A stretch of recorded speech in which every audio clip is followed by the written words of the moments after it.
All right. Um, does anybody not have inspiration? Let's.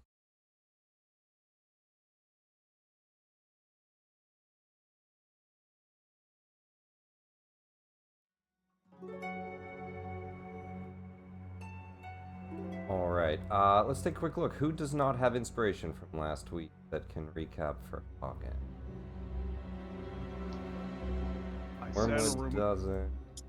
Roven does. Oscar does. Not here. Wormwood, you want to give a recap for inspiration? Ooh, if I can remember. Oh God. I'm just trying to remember what we did. We did the final battle with the ceramic spike big rhino guy, and then we escaped into dark doorways, and we did a dining room haunted vision. Yeah, illusion, Strahd. Okay. I think best if someone. I'm gonna just forego the inspiration because I think That's all right. I'll give a quick recap of what happened last time. Last we left off, the party walked into the ceremonial chamber of the lower basement, finding what was, and this is a new Vecna Eve of Ruin bad guy, so I like to actually let you, the players, know, a relentless impaler, a monster with a ceramic spike jabbed into a sacrifice that spawned this creature, a fiend. And it was kind of forming spike maneuvers, jumping through the floor and spiking up and hitting people. And as it spiked you, it would leave ceramic spikes in your leg that he could then explode for a bunch of damage. Kind of a cool enemy. Couple legendary actions he had. But you guys took him down pretty quickly. Handled it well. A bit of movement, he kind of jumped into the hallways, got some good hits on Nero. Wormwood's a bit injured, but the rest of you were looking all right. But as the battle ended, the visions around you of these cultists, they started to fade away, saying that he has arrived. And then the sound of a door swinging open, footsteps on the floor above. The lights went out and then came back to as a purple glow, and then faded back to normal after a few moments. Then the sound of the door locking, and then nothing. The party started to look around, and they started to notice, and at this point you guys had all moved into this ceremonial chamber, the kind of the niches on the walls with all these little decorational pieces. And so you saw back into that ritual room was now a black void. So, deciding to move through the secret door, the party made their way back upstairs, over to this secret doorway, which popped you up over here, on the first floor, and we went to the very first doorway, which was another black void. And as you all stepped through, I think Oscar went first? Yeah. Having everyone follow, you stepped into a dining room. In that dining room, you all found Strahd sitting at the other side of the table. Let me get exactly what he said for you. Let me pull that up.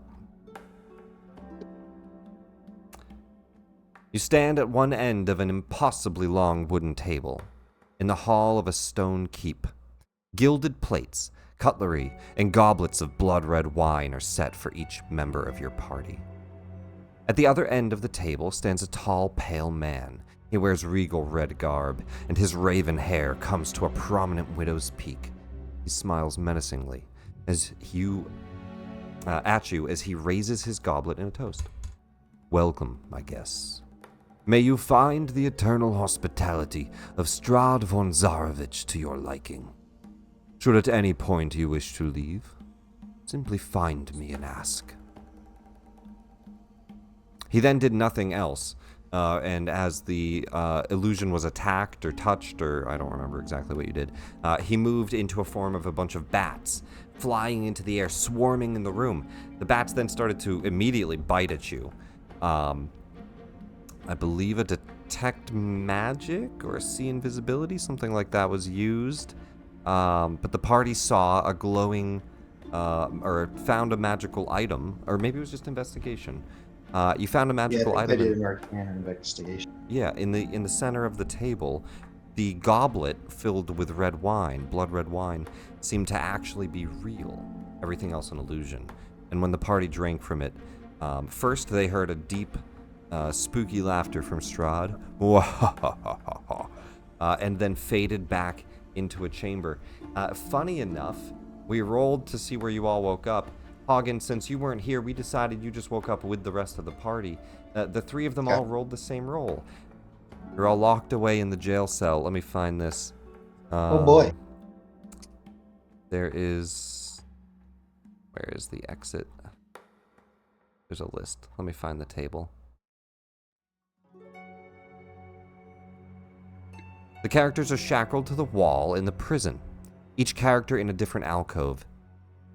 You have old rusty bonds kind of just shackling you in. None of your items are lost or anything. You have everything that you've had. You're just... This is where you wake up from the vision. All four of you awake, and that is where we start today. Shackled, you say? Shackled, arms up above your head. You're kind of sitting on the dirt floor, and your arms are shackled, and there's a chain going up about halfway to the wall that is secured in with like a big bolt. So you could stand, but you're just kind of like at its max capacity. Your hands are still stuck up above your head. Oh, bugger that. I'm going to turn into something that will slip the shackles. I'll turn into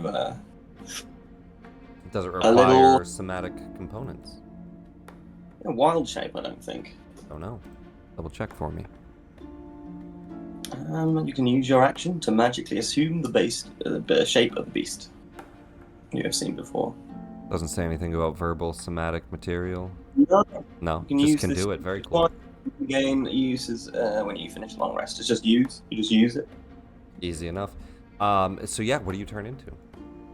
I'll turn into like a big dog, like a pit bull. Okay.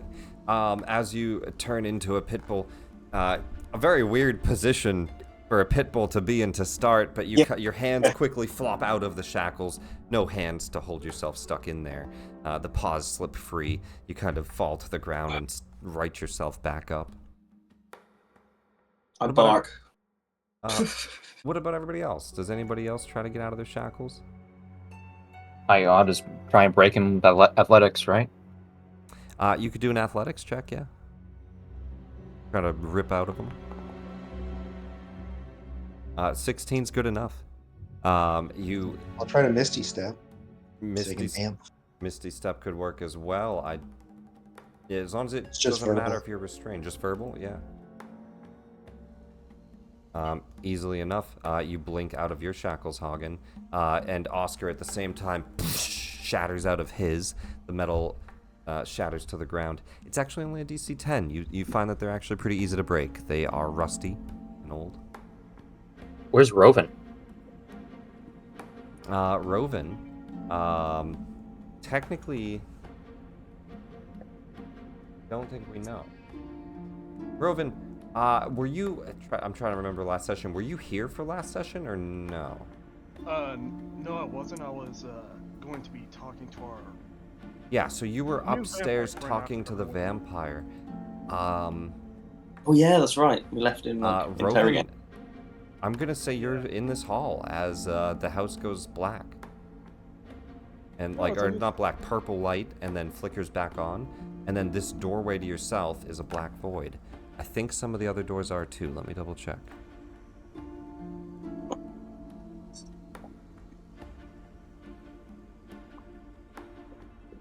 Okay, here it has this marked. Let me mark all the doors that are black voids.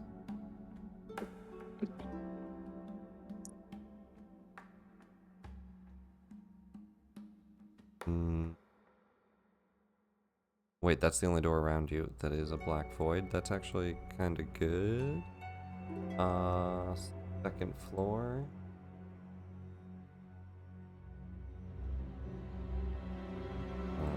Third floor.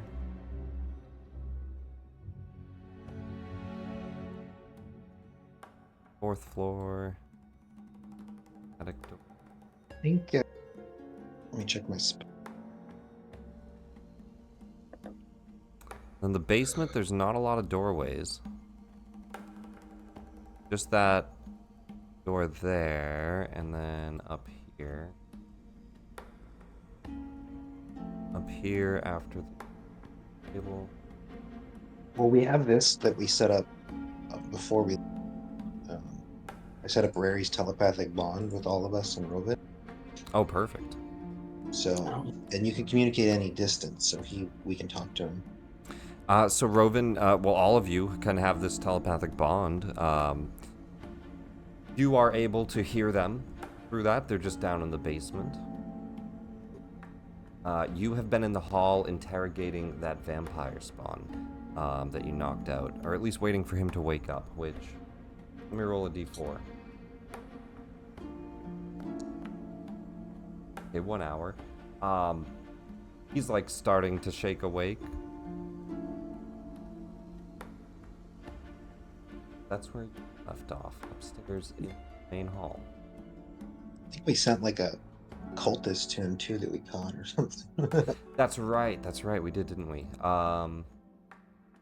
Did send a cultist. Oh, the dad. Yes, the father of Sarasun up to you. So it's the vampire spawn and a cultist. Go back to that map. Find them.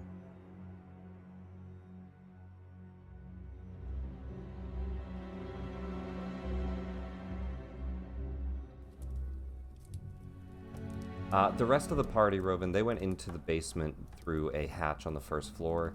You heard a battle go on. They probably talked to you through it. Then their voices cut out for a bit. The doorway to your east that they went through is a black void, and you heard the front door open.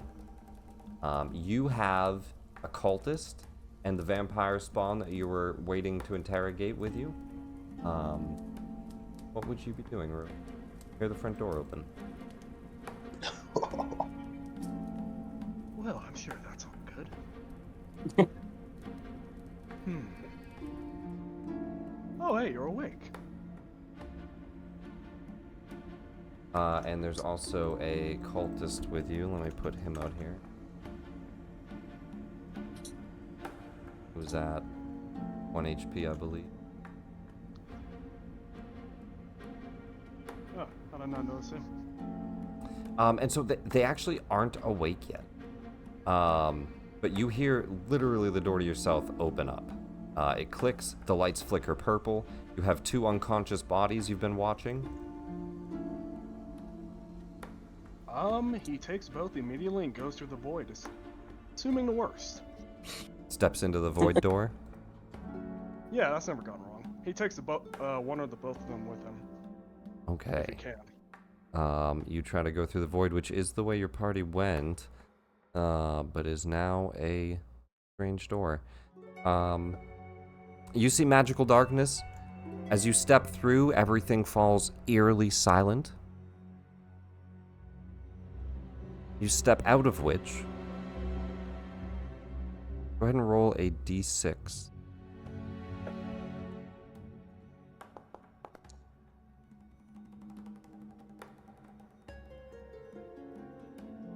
Two? Alright. Countless headstones dot this barren landscape. The 2 bodies that you dragged with you fall to the ground at your side. They're still there with you. You brought them through. Countless headstones dot this barren landscape around you as far as you can see. A pale full moon looms over the horizon. You are in an endless graveyard. You don't see a fence. You just see more graveyard.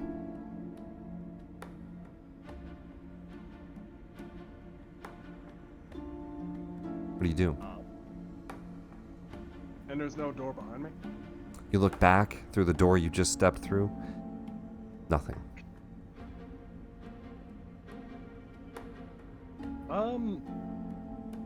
He's gonna start walking through the graveyard, but he's gonna read through all the headstones. As he does so. Dragging along the other 2. Alright, no time to sit around and rest.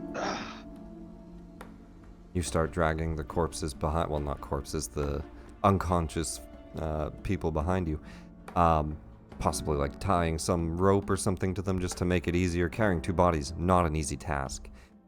You start to make the exhausting trek through the graveyard. Go ahead and roll an investigation.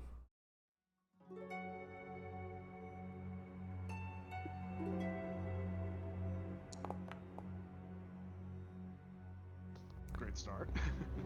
It's a success. You find a headstone with your name on it.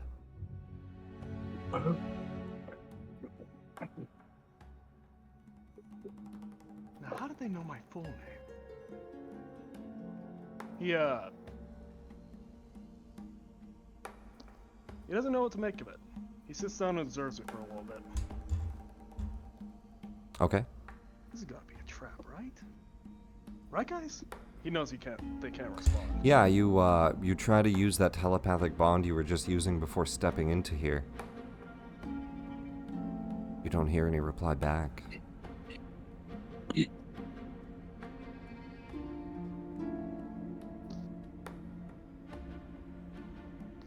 He touches the headstone. Actually, what am I saying? He doesn't touch it, he just sits on it. It's He just cold, starts- tactical stone feeling to your hands. It's very real. Does not feel like an illusion.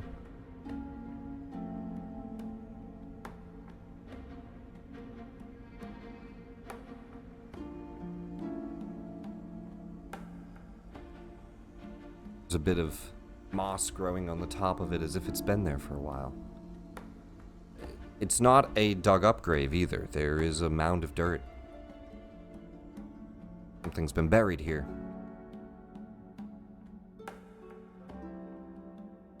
Is there a shovel nearby?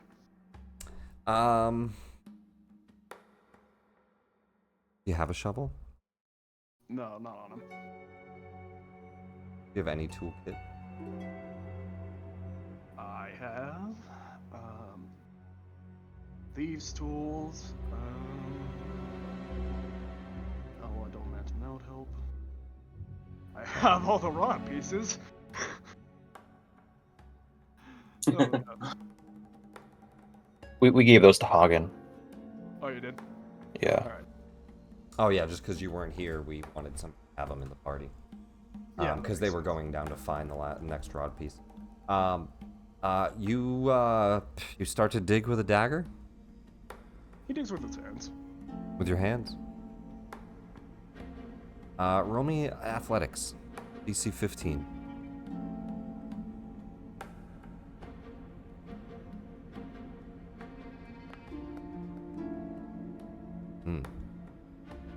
You get about 2 feet down today.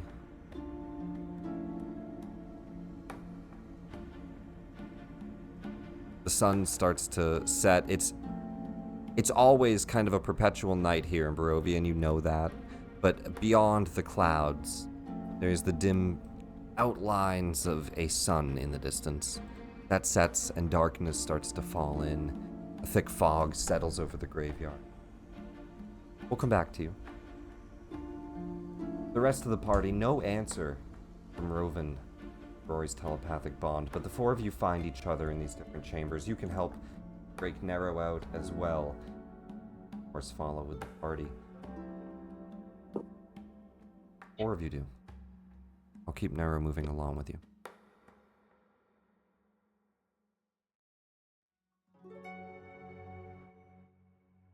Well, we just gotta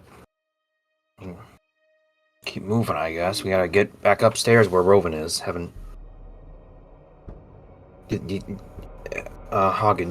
you think that if he went through the dark door, that he couldn't talk to us, or does this work through planes and stuff? Like, is that concerning that he can't respond?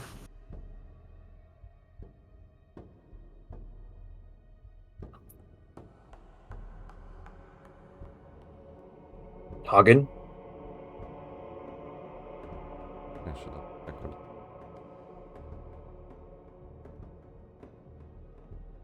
You might have. Let me check Rory's telepathic bond.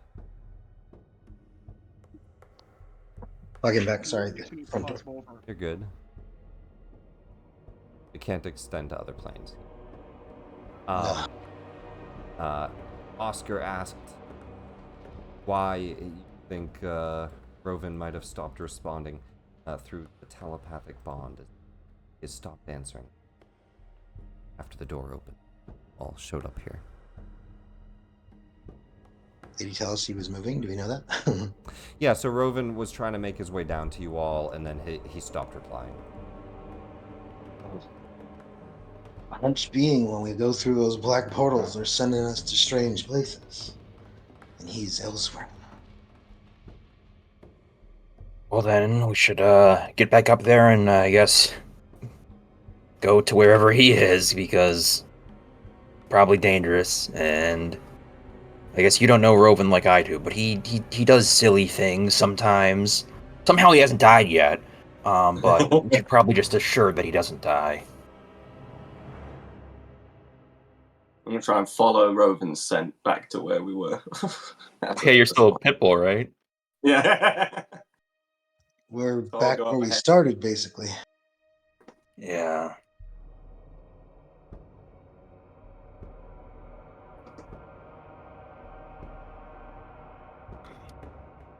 Is there another portal on the stairs, or where did we meet the last portal? The last portal you guys stepped through was in the first floor dining hall. As you look around on the stairway, it continues up. No portal that you can see.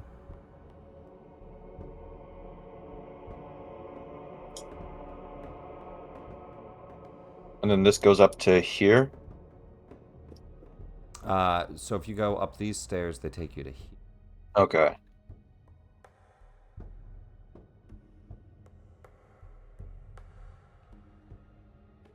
Oh yeah, and then we had the stairs we took to get up there. A little secret. Then we had this secret door here that we had found. So we haven't really searched a lot of the further reaches of some of the dungeon. Okay. Came down into this chamber and then pretty much went down here. We're trying to get out of this madhouse, so we should go back where we went and see if it's the same or not. I guess so, yeah.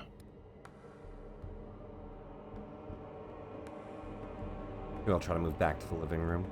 Yep. And with these, same situation, you find yourself back down onto the first floor living room. The doorway, black void. No Roven. You see a hastily left bottle of alcohol there. Oh, it would be on the other side. Yeah, I was gonna say that. Well, Rovan is on the other side of this. So through this way, this goes to that dining hall. And if Rovan was on the other side, I mean, do you think it went to the dining hall still, or I mean,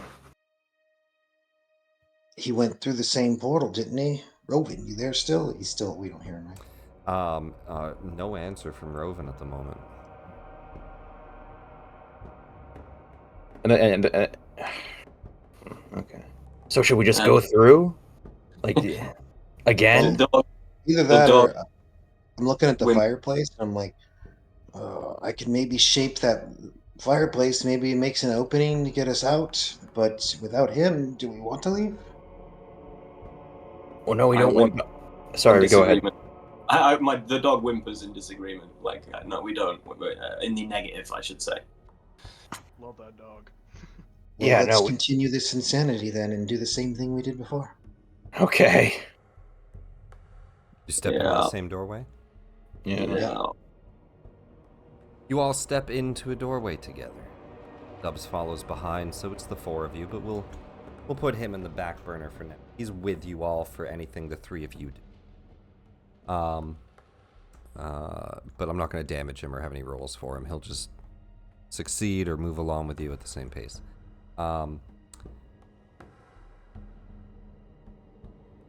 You all look around as you step in. First, a dark void, silence, and then you look around to a dimly lit parlor.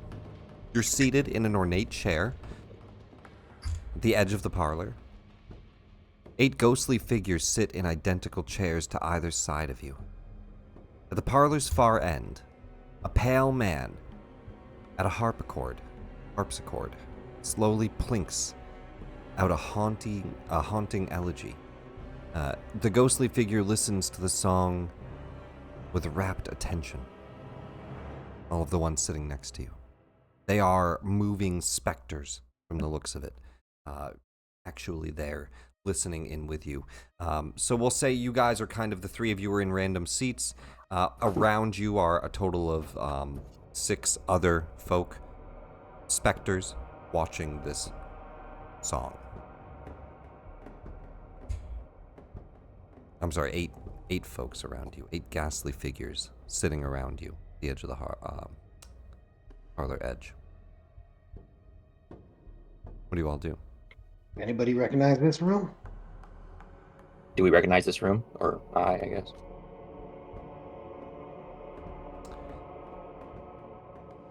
Does Oscar recognize this room? Does it look like the same house or like a different building entirely, like the structure itself? Yeah, go ahead and well, I guess you guys wouldn't really know it. It looks like a different building for sure. If you had to guess, looking at some of the structure, it looks like the same building as the castle dining hall you were just in. Oh. Do any of the ghostly figures I'm look sorry, like no, Rovan? it doesn't. No, it doesn't. Oh, sorry. It represents this room. I'm wrong. Okay. It says it right there. I thought it was just somewhere in his house. So you guys are kind of seated at different seats here. Oh. And oh. then Okay. around you, so it looks like this house. Around you are a bunch ghastly, And Strahd is playing the harpsichord? and it looks like Strahd playing the Okay. harpsichord.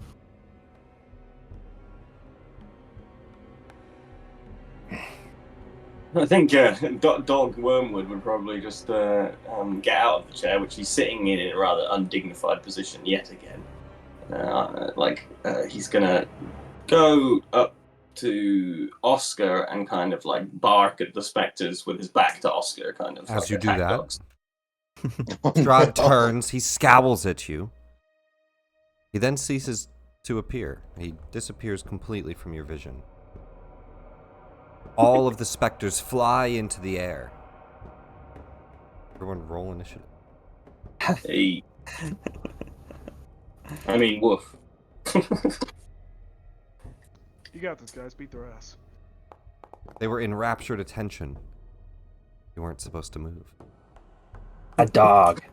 I mean, I'm a dog. Come on. Bad dog. Bad dog. No barking. With that, we'll jump to this combat in a second. Back in the graveyard. The day has passed, and night is falling. Rovan, do you keep digging? Yeah, at this point, he's too curious not to figure out what's going on here. Man, it's taking you a long time to dig. He's only got his hands. God, Oh, Digging a 6-foot hole with his hands. never mind. he's just whistling a tune the whole time. I don't know if the other two are watching, but I'm sure they're having fun. As you get to the very bottom, Rovan, it is the darkest hour of night. The fog has settled in, and the fog is creeping into the actual pit with you, as it is the low point.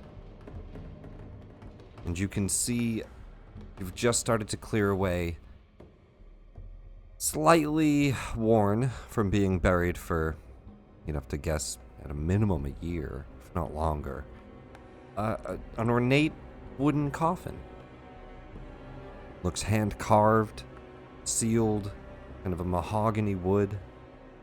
It has a big cross on the front of it.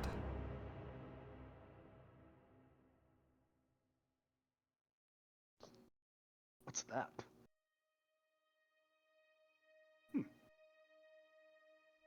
Do either of you know?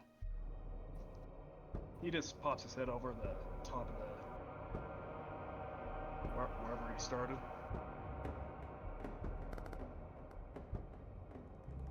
I would say, yeah, at this point, those guys have been awake. You actually could have had them working for you, too. They're watching him. They are pretty weakened and 1 HP, but they're stuck in here with you. You see the vampire spawn look in as you're digging. He's probably tied up. I imagine you have them both restrained. Yeah, they're both just tied up against one of the graves. He just looks down. You're wasting your time. You might as well just lie down in that grave. I can help push some of the dirt in if you untie me. Nah, I've died twice before. One very funny. Also, I didn't get a coffin. How'd you get a coffin like this? He opens it up and casts levitate at the same time, just in case. You open the coffin. It's empty. Well, it certainly looks empty enough.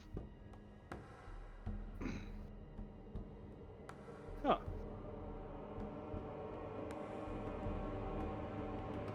So, do you have any idea where I am?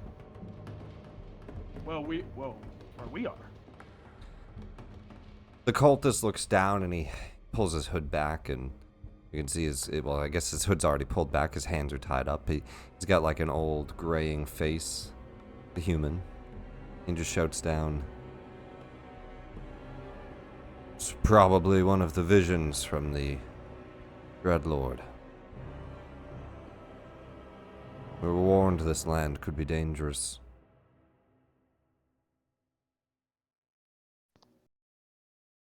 So what were you two doing in the house anyway? He gets out of the grave. The priests of Osibius were on a mission to please Strahd with a ritual into... It doesn't much matter now.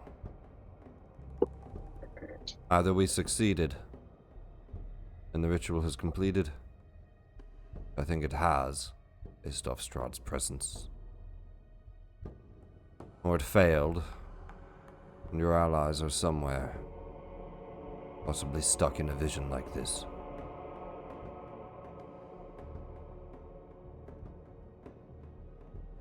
Huh. Well, I suppose I can't keep you both tied up forever. What are your names? He starts untying them, completely trusting them. As soon as you untie the vampire spawn, he goes to run. Look, right. You just let him run? You didn't even tell me your name! Do you chase after him, or do you let him go? You know what, he does chase after him, why not? Hey, where are you going? He's 1 HP and exhausted. Just give me a DC 10 athletics.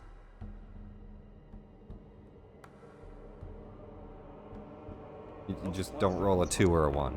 Yeah. Easy. Easy. You chase after him. He's exhausted. He trips at some point. He's bleeding.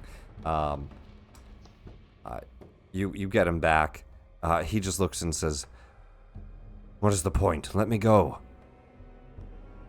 Well, where are you gonna run to? I have nothing to say to you, an enemy of Strahd, my lord. He considers me an enemy? Aw, I thought we were friends. Why does he hate me so much? Just let me go. I won't come back. Give me an You know, insight check. You know, I feel like I've heard that before. That's what they all say. Yeah, he's lying to you. He wants to go to heal up to attack you. What was There's your name? extra out. I mean, jeez. I know you're gonna try and kill me, so might as well know your name before you try.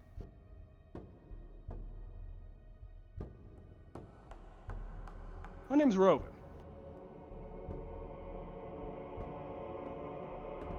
He looks at you, and he spits out some blood at you. Doesn't look like he wants to talk. You also notice the clear charm effect of the Vampire Lord. It's possible a different person is deeper in there, but you're talking to a spawn.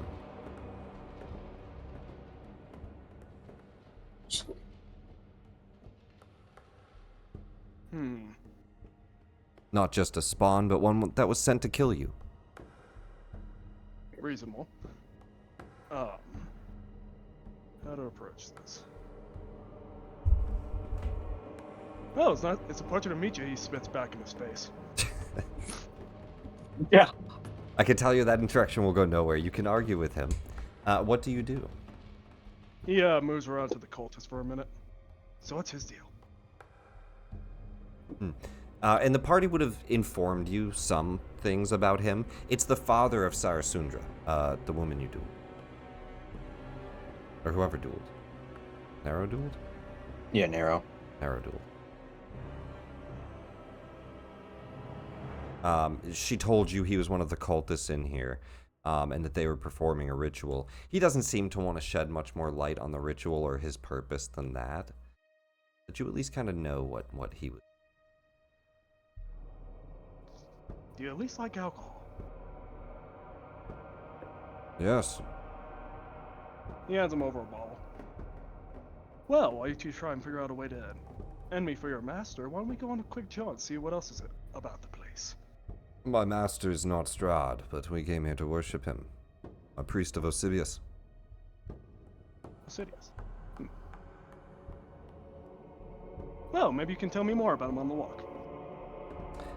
But you go back to the graveyard. Well, the spot that your grave is. You've dug it up, you've cleared it, it's empty. Do anything?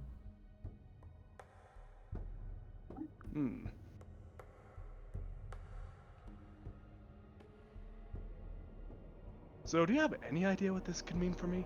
Am I already dead again? Oh, please don't tell me I'm dead again. He shrugs. I don't know, I say we just drink and make camp. Doesn't look like there's any leaving this place. I like that idea. He gets his stuff out. What about you, Vampire Man? He actually gets a separate glass out, puts some whiskey in it, we'll say, and then cuts his hand, pouring some blood into there. Why don't you take a drink as well?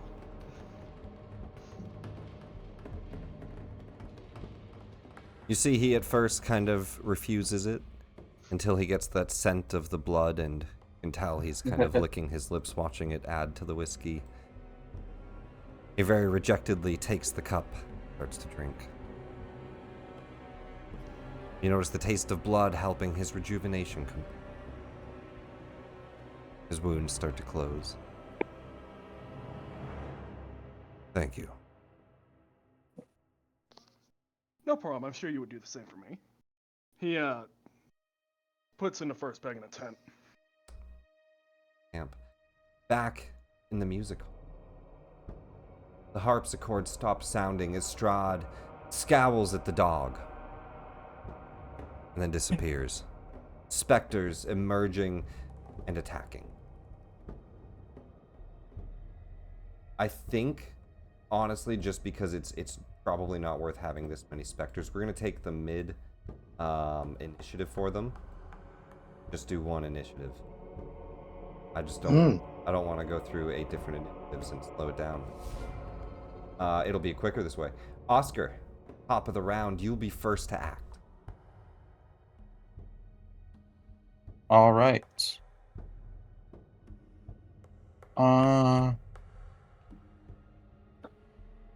The play being interrupted, the specters angry.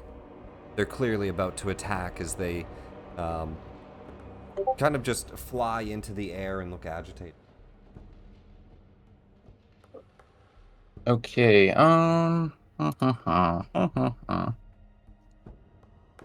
What's this thing right here? That's the harpsichord. There's a harpsichord and a piano. And he was at the piano, or the? He was at the harp.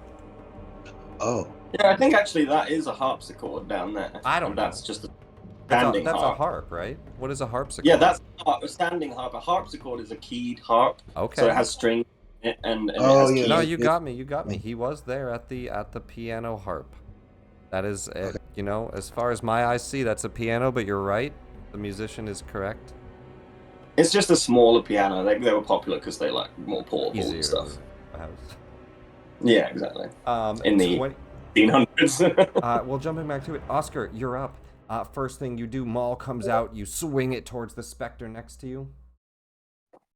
I'm not raging or anything. swings the mace into the specter, not raging or anything. And No. 18 points of damage. I'm chill, bro. Some of it, the lightning, I believe, being resisted, yes. Yeah. As it kind of shocks through the ghost, not seeming to do the full effect. That was after resistances? 18 after resistance. Oh. Okay. Yeah, then I'll just finish. I guess, yeah, I mean, just finish him off.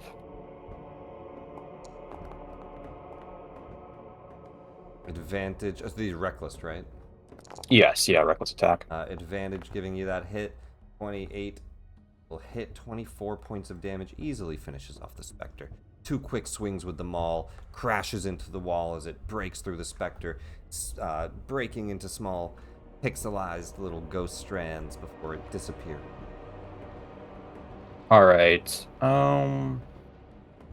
Yeah, I'll just be my turn. I don't have any other bonus actions to do, really. Or do you move at all? Or do you stay in the corner? Yeah, actually, I'll move over to this guy. Charge into the room. The specters. We will have 1 attack Wormwood, 2 attack Hagen, as they'll kind of swarm around you, and then the other ones will swarm over to. As far as like squares, it's probably like this. Makes sense. All right, 1 attack on Wormwood. 2 on the dice, not gonna hit. 2 attacks onto Hagen. Couldn't even hit a dog. He'll have flanking for +2. Natural 1. Oh, whiffed. Second attack. 5 on the dice. I have so far only rolled the highest is a 5. 4 attacks onto Watch Oscar. Oscar get. At advantage. At advantage, and you're surrounded. 4. Mm-hmm. Oh, wowie. 1, 3, 23, 19, 21, and 20. 3 hit. 3 hits.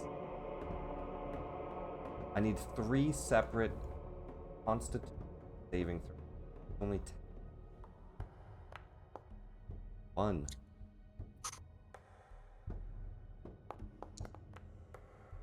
Success. Yes, alright. The first one is going to reduce your maximum hit points by some of the damage taken, the necrotic.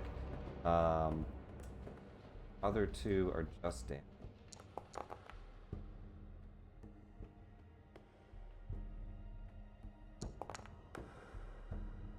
It would stop scrolling.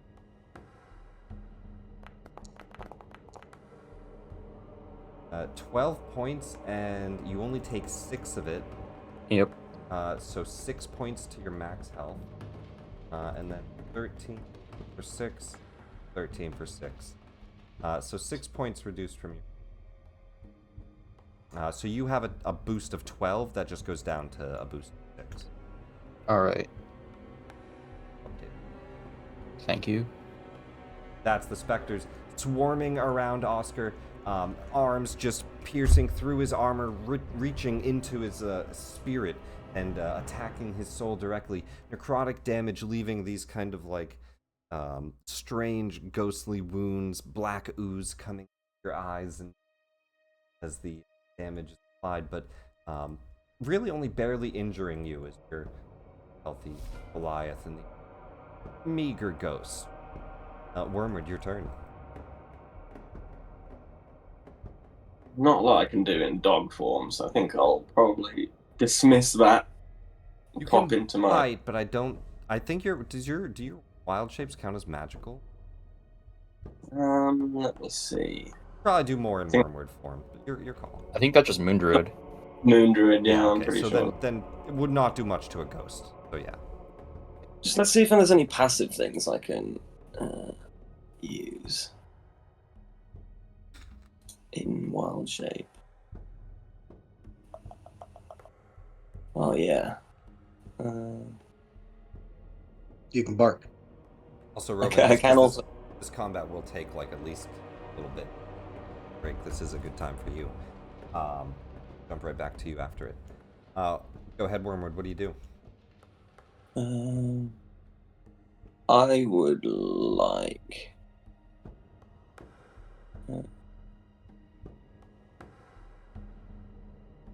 to. Yeah, let's try this. I'm gonna dismiss my wild shape, turn back into regular Wormwood, and then. Oh yeah, let's try this one. I haven't done this yet. Spectres look on with anticipation. No, I think You're not actually the that's. moon type of druid, are you? He is not. I think that's what we just Oh. said. Has. Yeah. Just transform so often. He's a shepherd. Of the shepherd.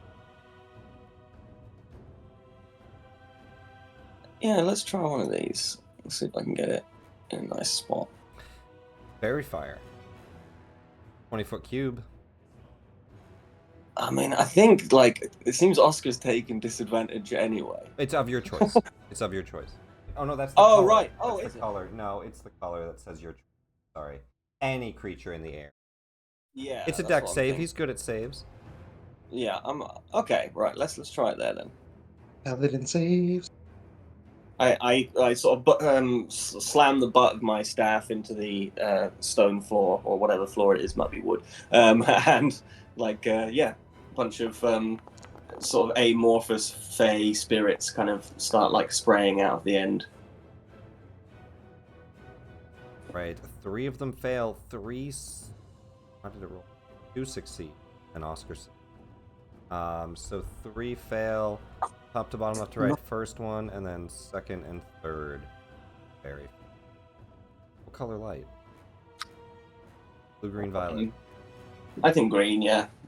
Well, very much a green looking. The light is green as the room fills with a green glow from.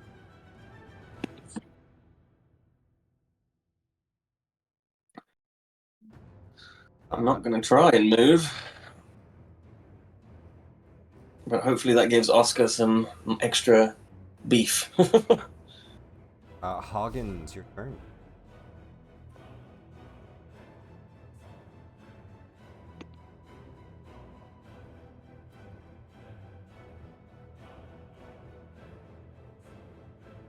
I like how Hoggins' art has the shackles on his hands.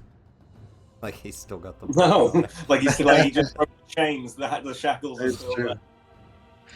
Well, I think I'm gonna try and study. Like, are they pissed off? Like because he stopped playing, and they pissed off because they weren't mad when They we were were here until he listening barked. exactly. Yeah, they were listening in rapt attention. And as soon as the dog started barking, Strahd scowled. He was mad, disappeared, and the specters attack. You Okay. think that's all that it is you had to be quiet in this room, and because you're used to libraries, you kind of quickly read that, right? I mean, yeah. Terrible, bad dog. That bad dog. Oh no! It's the worst thing you could have said to me. I don't want to play anymore. Get speak with animals, and you're the dog from what is the space Marvel movie? Why can't I think? Guardians of the Galaxy. Yeah, like call her a bad dog. Take Just it like, back. no, fuck you! Don't you dare say that to me! Take it back. I'm not a bad dog. All right, Hoggins. Hagen, you get up. 2 specters attack. What do you? I'm gonna throw a bouncy ball at them, I guess.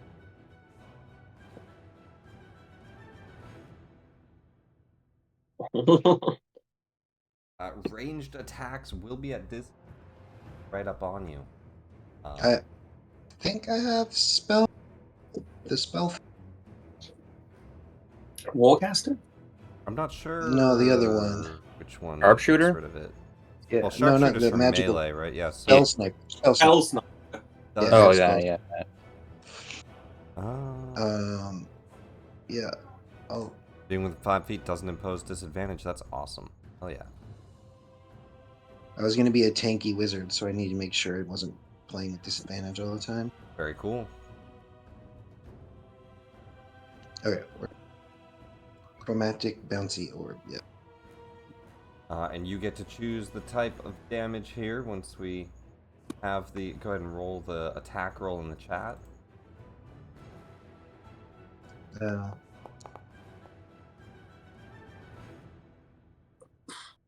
the one right in front. 18 will hit. Go ahead and roll damage. Then I'll do thunder damage. So it's 48 for a little. Oh, it's already set it. 3 ones. Yay, double. And you said thunder?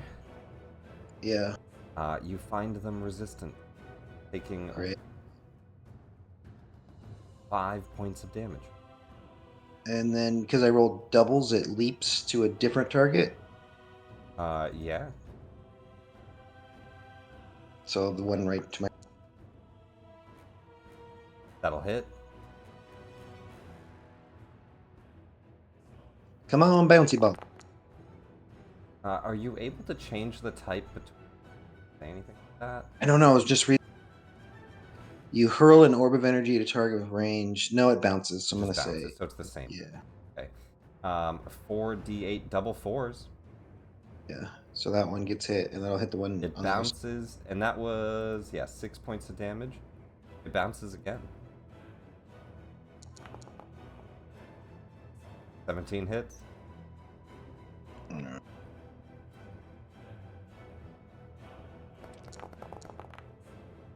Double ones. 8 points can- of damage. I can bounce it up to my spell modifier. So I got another one or two. I hit one of the fairy fire ones. And you have +5, so that's 3 of 2 more. Sweet. Advantage on a fairy fire one.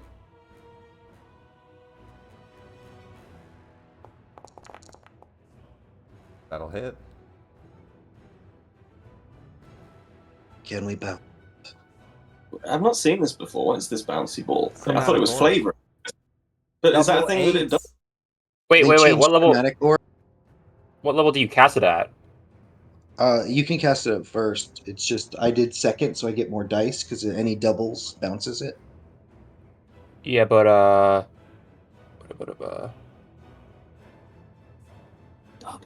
you can only bounce it. You can only bounce it twice. No, he can bounce it up to the amount of times. It says right at the very bottom. Using higher level Yeah, you spell bounce. slots. Yeah, you spend a second level spell slot, so you can only bounce it twice. The orb can't leap again unless you cast the spell with a level 2 plus spell slot. He used 2 spell slot. It can bounce to a maximum number of times equal to his spell mod. No, level of the spell slot extended. What's that? It says Yeah, I think level. he's right. The orb can leap to a maximum number of times equal to the level of the slot expended. Oh, So you're right. It's your not your mod. It's not your mod. It's your spell so slot. the expended. mod is the top end, and then but your Yeah. minimum is the spells. Okay, so I only hit twice. It's not. It's just the spell level. I think that's all that it is. Right. It's the first time I've used that. No. Good call. The third one doesn't hit, so that one gets healed 1 time. 8 damage. Cool. Undo that. It bounces off the 2 in front of you, though. Second level spell slot. It hits the 2. Thunder damage. Unfortunately, resistant for half. But that is your action. An orb of thunder booms out, hitting into one, bouncing into the other, kind of knocking the 2 specters back that tried to hit you. Excellent. I'm done. Any movement? Any bonus? My bonus, I was trying to study them and what was going on, but you already said what that was. Oh, do you want to do a study check? A study action? Yeah, I was trying to see if there was something specific. Like the other room had, the cup was the only thing that was real. I was trying to see if Yeah, you. we literally have to kill these things, or there's something in Well, this room. I think just your base insight definitely picked up on like the exit to this Yeah. room was being quiet. But if you want to study the creature, there's definitely info I can give you. Cool. Here, let me pull up. That chart is useful. Let me pull that chart up to see what it says for what you'd roll Yeah, for one of the cool success. things that tells you like which skill would help with which. Yeah, I liked that. So let's pull that up. We're dealing with undead. Religion makes the most sense, and that's fair. Do a religion check. Nice. And a really good roll. I'm going to give you their resistance list. You know that they are resistant, of course, to non-magical because they are specters. But they are immune to necrotic, immune to poison, immune to charm, exhaustion, grapple, paralyze, petrified, all those types of things. They can't be knocked prone or restrained. They can't be knocked unconscious. They are ghosts. But they're resistant to acid, cold, fire, lightning, and thunder. All the elementals. Well, there's some in there. You can get psychic damage. You can get radiant damage. But yeah. Yeah, they- my ball though is all the Yeah. elementals. Yep. All the elementals they are resistant to. So you know that about them. Excellent. I confer to this. Don't use elemental. Use some radiant there, big guy. Thundering booms going out, and then he shouts out to you all. Their resistance is clearly the thunder didn't seem to push through too much, and Oscar's lightning hasn't seemed to. It seems to have been resisted on the hammer too. You guys have spotted a few. Top of the round, Oscar. All right.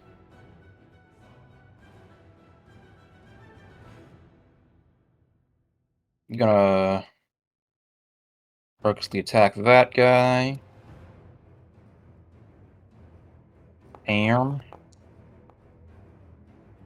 31 hits.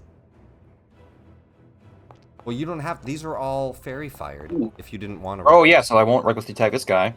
Yeah, they're already Yeah, advantage. you can get attacks. advantage without recklessing, Yeah. and you did. You Yeah. succeeded. You don't get this, so that's good. A bit of protection. That one shots that one. Even with the Noise. resistance. And then I'll take down. I guess I'll try to take down that guy as well. Let's not be too. Let's not count our dead specters before they are hit with a maul. 32 hits. Just blazing. Just about. Doesn't finish that one off in one hit though. 22 damage, reduced down a bit. Still alive.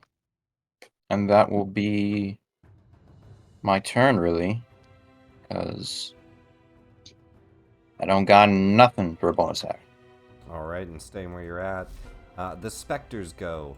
Let's handle yours. We have 3 around you. You just hit that one, so you'll keep his attention. So 3 attacks on you. They don't have advantage anymore.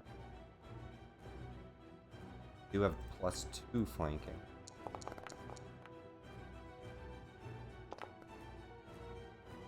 On the dice, a 25, 15, a 21. 2 hits, still making it through.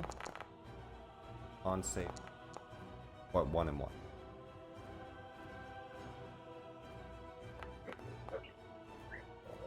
And so you have to roll real low to fail these. 3 Both. or 2 actually. 4 points of damage and 5 points of damage.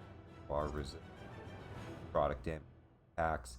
1 attack go onto Wormwood still, and then the 2 on Hagen for this one. Life drain attack on Wormwood. Oh, frozen? Oh, I'm frozen. Take the first one. 17. Wormwood that misses by 1. 2 attacks onto Hagen. We can use 14. It would have +2 for flanking, so 16. I think meets. 16's my AC. And the second attack. Natural 1. So one of them hits. Any reaction? I still have my armor Agathis. He'll take 20 cold for hitting me. Roll damage. Attack. And does he take 20 directly, or does he take the amount of damage that he does back? It's 20 because I cast it at 4th level.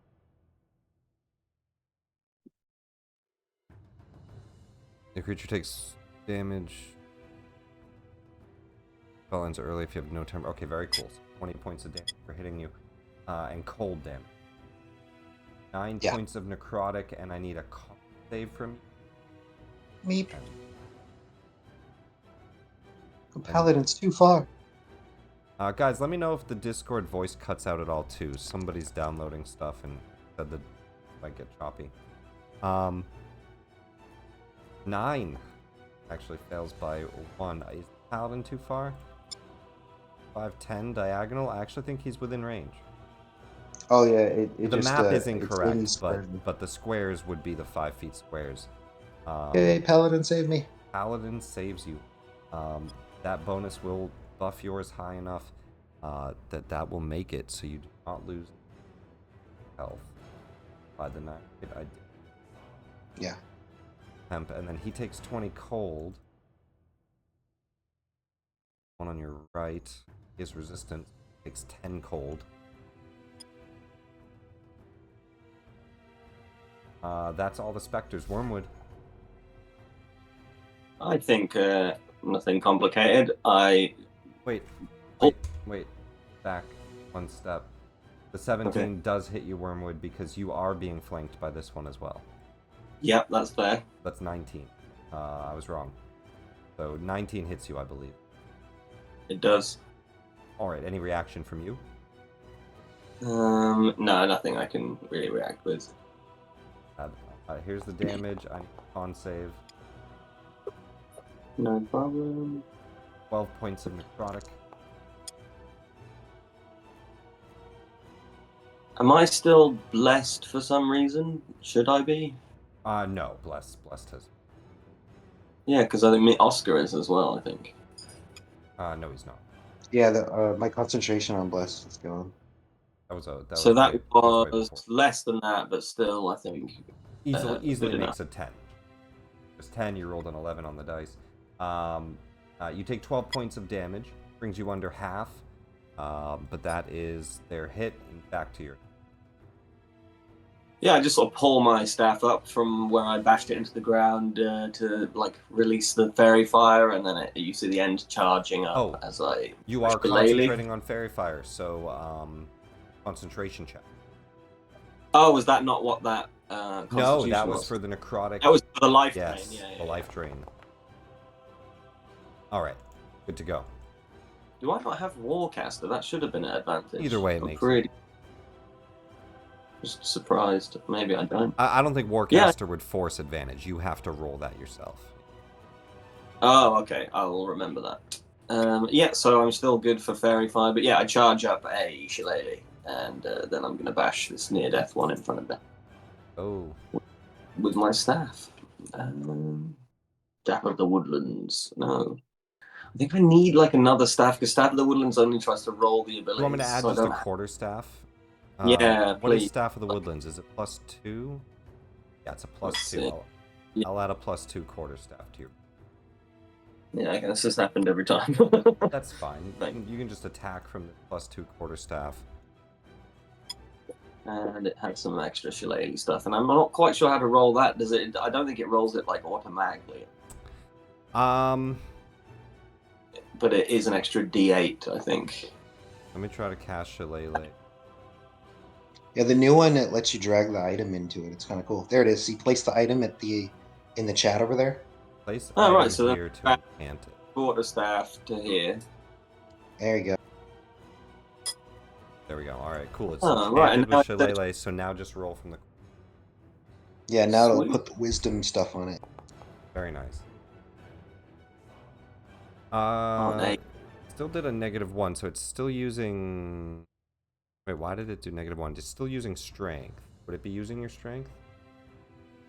Possibly. Should have switched to wisdom for Shillelagh. Oh, is that wrong? I'll just fix it. Let me see. Maybe it doesn't like because it's a magic item. Is Shillelagh supposed to be on a non-magic? Yeah, you just... Oh, is Really, Shillelagh so- non-magic only? The water I don't club of the see that. quarterstaff you're holding. No, it can be magic. No, it just says if it isn't magic already. Yeah. So Should have worked. yeah, so it should have been +5. Has it? Why is it done -1 and +5? I don't know. We'll have to just Proficiency bonus. we'll just we'll edit your +5 is your proficiency, +2 is the quarterstaff. We'll edit the bonus here, but for now don't worry about it. Just it hits. It's a +12 to hit then when I use Shillelagh, basically. Yep. I'm in here editing it. Go for it. You have a cool spot where you can edit and make it wisdom always if you want. Since that's what it's for his Yeah, shillelagh. exactly. And then an extra D8 for the Shillelagh. Oh no, just the weapon's the damage becomes a D8. Yeah, okay, sorry. Yep, Yeah. D8 plus your mod, +2 for the magical weapon. So it would be not 6, it would be +4 because it's -1, so it'd be 10 damage. Using your wisdom mod with Shillelagh. Yeah. So the -1 is because it's strength. So if it's +5, which is my wisdom mod, Yep. then it would be +4 to this 6, so it's 10. It's 2 from the magic weapon. The D8. Yeah. And then it's plus wisdom for 5. So it's +7. D8 +7. I rolled 5. 6. No, you rolled 5. 5 + 7 is 12. 5, 7, 12 damage. Weird. It shows a 5 plus a 1 in there. What is that? Yeah, we need to. Yeah, it's a mess. It's a mess. Well, because -1 + 2 is plus. We need to fix that though. Which one are you attacking? One to your south? Easily finishes Just the it. one. Okay, cool. 6 health left. You smash the shillelagh down. The thorns wrapping around the staff of the woodlands, supporting it and using your magic to kind of channel through for the strike. You see it just shatter the essence of the specter in front of you. Anything else on your turn, Worm? That's it, thanks. Hagen Wobble. Three specters around you. The one to your left is more focused on Wormwood. You've just bursted 2 of them with thunder, and you can see they're quite resistant. How many left? Healing word, wormwood.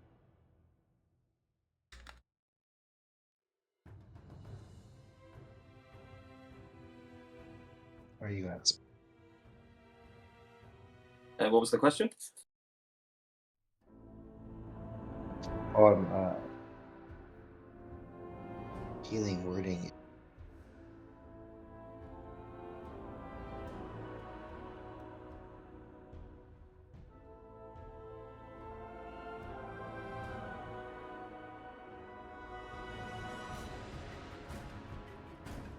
Healing word.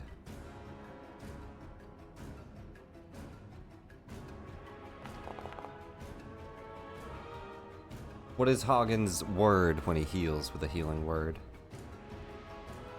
That's a good question. Repair him. There we go. Very cool. Casting out, you hear Hagen shout out, and magic fall down upon you, Wormwood. Some of your wounds closing from the specter's attack. And then it adds 2 to my shield. My arcane word. Very cool. I like to think that's not like a Latinized Harry Potter thing, like repair him, but more like repair him, like repair him. Repair. With an apostrophe. Picuro. Oh yeah, take Curo, yeah. Oh, and that was my bonus, so I can cantrip with a regular. So Yeah. I'll hit one of these things.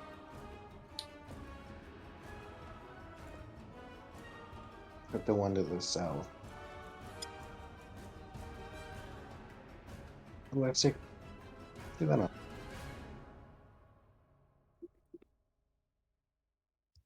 Survive that, Spectre. The one to the south, dexterity saving throw. 11 on the dice does not make it.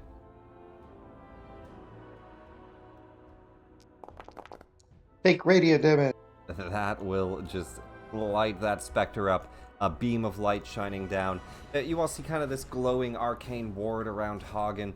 First, shoot out magic towards Wormwood, healing him, and then a burst of radiant light directly into the Spectre, all while kind of seamlessly repairing itself around him. Very cool. That'll clear that one up.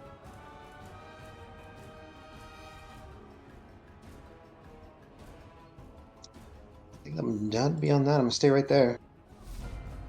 Very fire off. Fade. Oscar, top around 3. All right.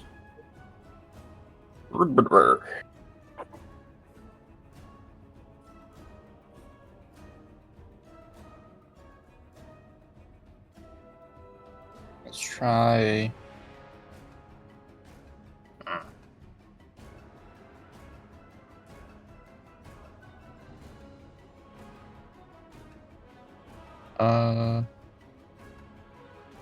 Yeah, I'm just gonna move. Yeah,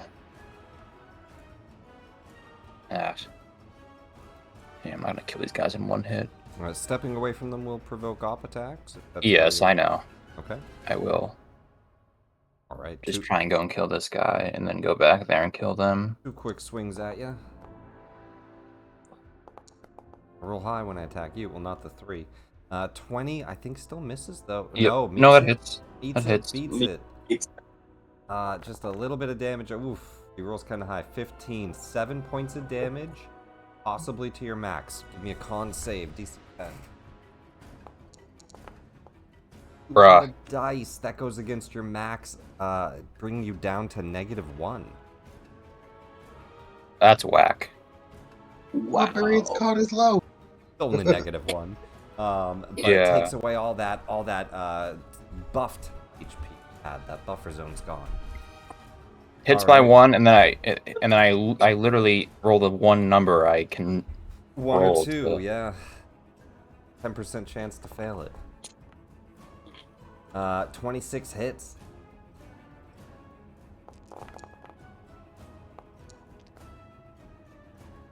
$26 reduced down to 22. Finishes it off. Cool.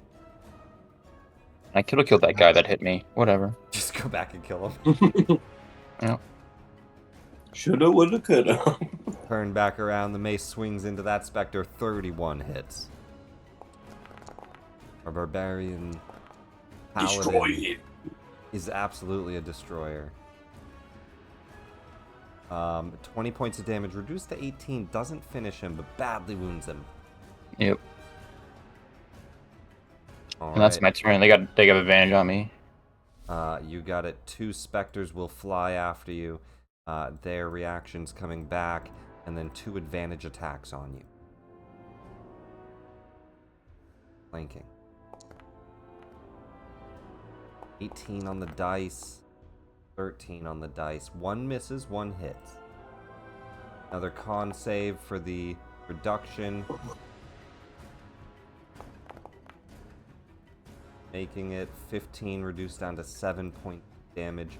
1 specter it will attack back into Wormwood. Let's go ahead and do a life drain attack on you.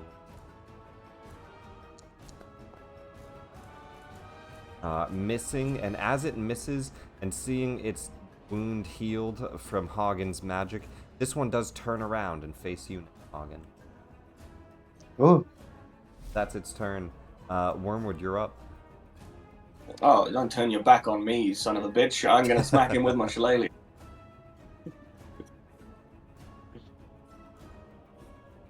I didn't fix it yet, so the new editing for the weapons, I have no idea how to navigate. We'll figure it out on the break. You know what I'm gonna do then? Shall I just do it manually? Which D20 plus 7. is D20.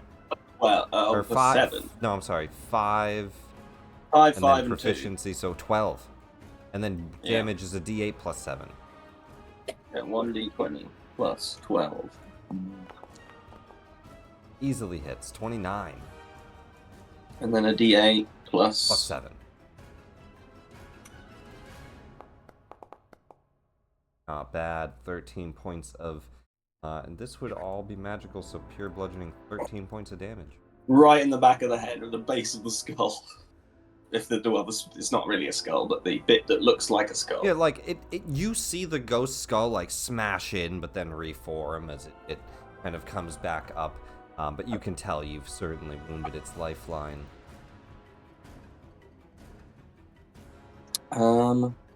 That's action.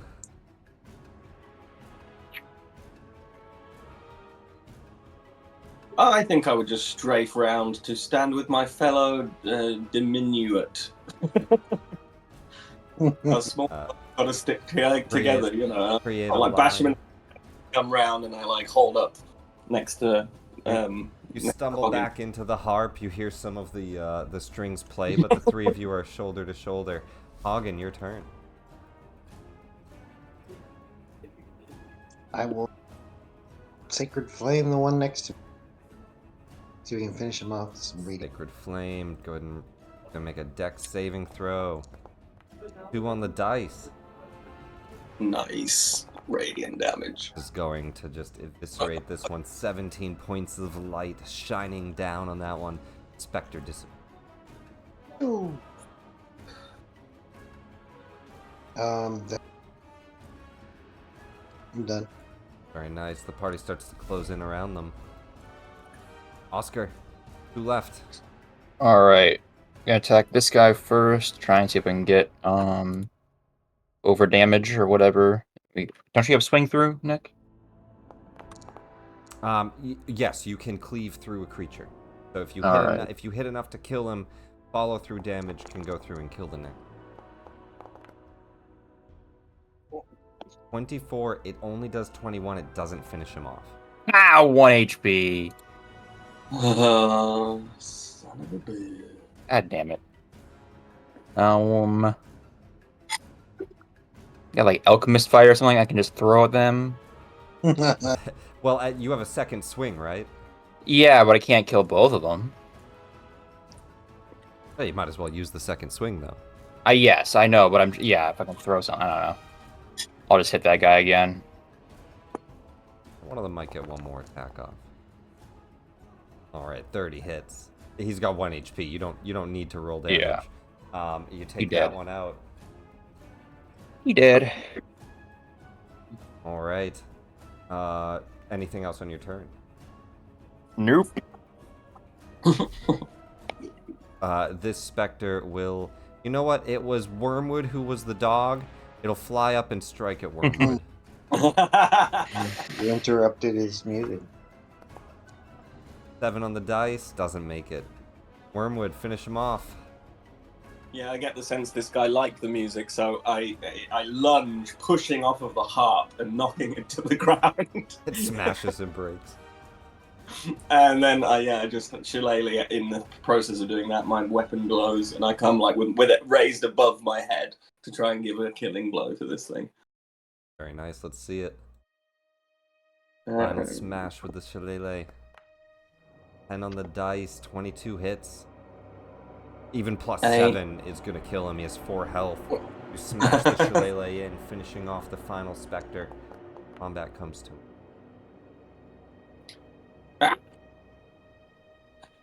I can't believe it took us 4 rounds to kill like CR1, CR2 features. Rovin's token?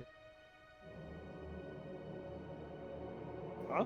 Where'd your token go? There's none. Rovin, hit Control Z.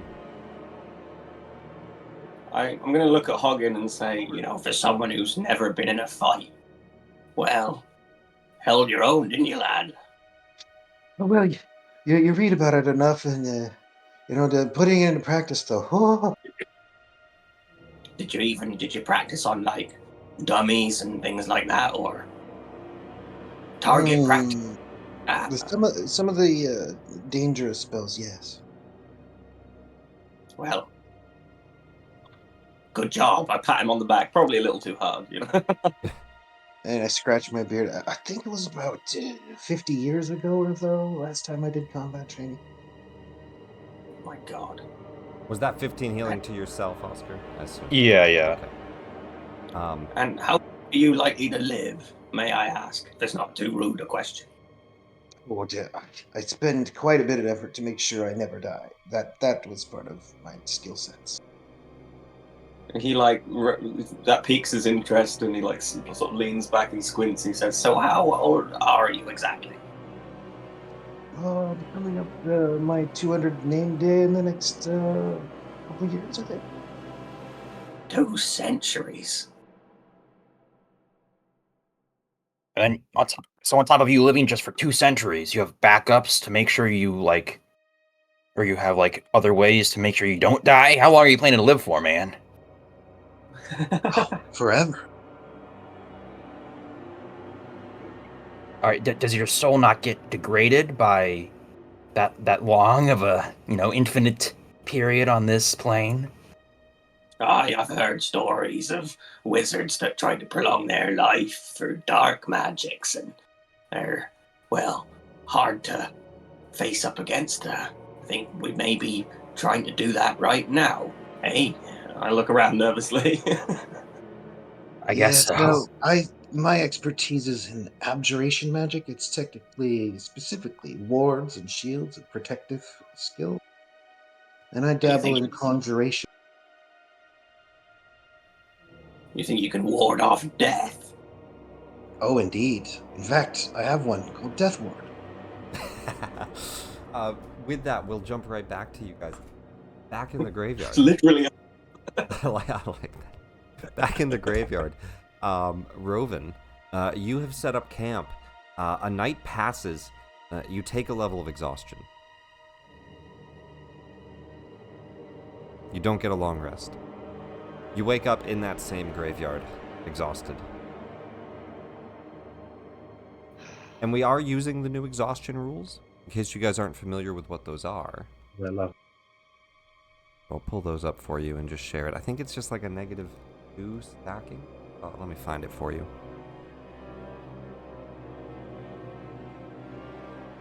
But what do, Ruben? Still stuck there? Whoa. If he's still there, Roven, you there? Max? Yeah, sorry, I'm still here. Yep. That being said, I was just gonna say I was gonna be playing the entire night anyway, so I don't think anyone was getting sleep. Boy.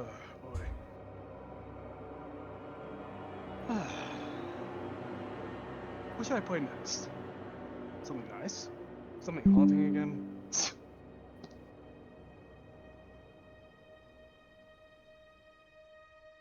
You find yourself long resting, hanging out with these two for a while.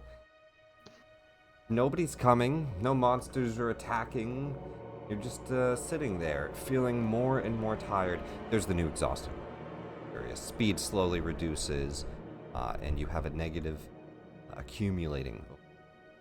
Oh, I also found out where they. If you open your character sheet, there's 6 bubbles under your picture now, and those are the exhaustion buttons. I never knew that until like 2 days ago. I think those are applying the old exhaustion. Those. Are they? I think so. Let me see if this will apply the new. But Roven, what do you do? That doesn't apply the... So what did you two call home before you ended up here in Barovia? Whoa. He did gestures at the rest of the cemetery, wherever the hell we are. So do you just small talk with these guys? Do you try to escape this place? He's like to be small talking with these people. Eventually, he'll try to, but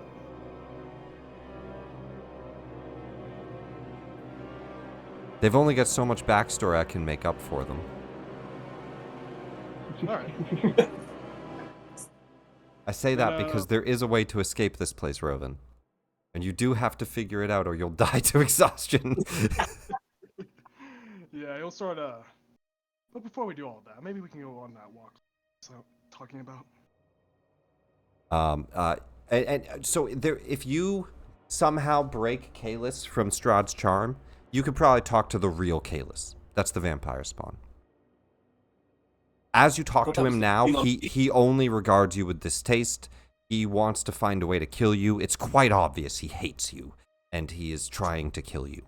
So you have to keep him restrained. As for the cult leader, He's old. He seems completely crazy.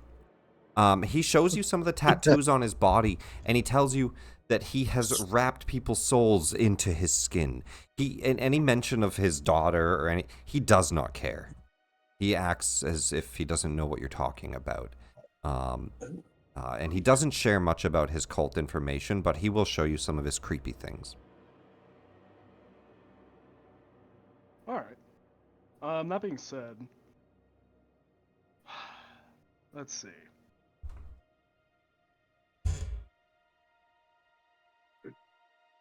You've dug up the coffin. It's empty. There's a wood mahogany coffin at the bottom of your grave. It took you a solid 18 hours to dig it out.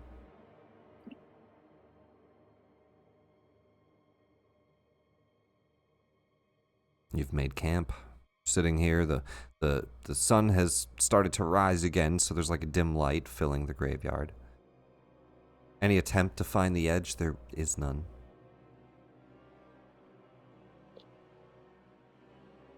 I know this is gonna sound like a stupid question, but is it possible to charm someone who's already been charmed?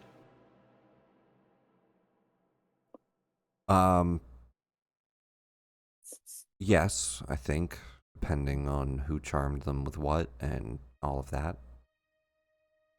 Cause You could temporarily charm a spawn, I would say, unless they're immune to being charmed, which it would depend on the monster.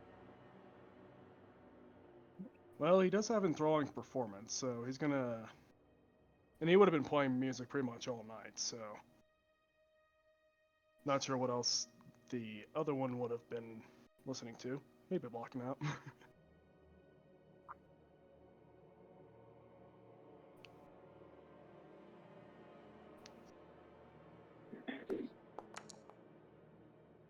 Okay. Yeah.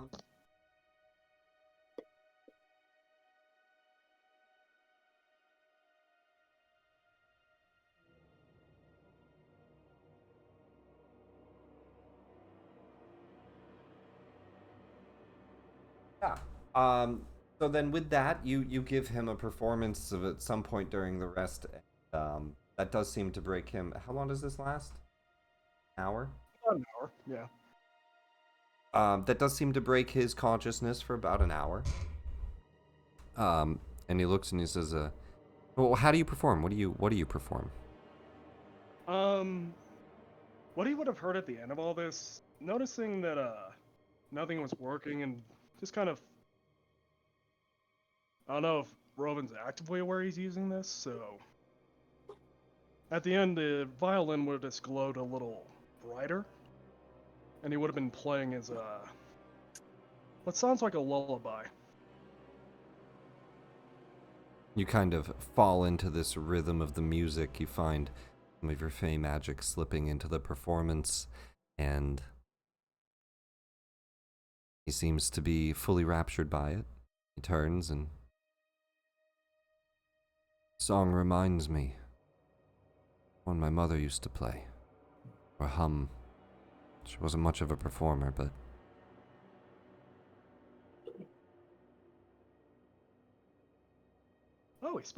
Oh, he speaks. Thank you for the drink earlier. No problem. Say, I was what was your feeling name again? exhausted. My name. Why do you care? I was sent to kill you. I still don't understand why you've kept me alive. Let's just say I've walked a mile in your shoes before. And I'm a nice guy. Alright, well...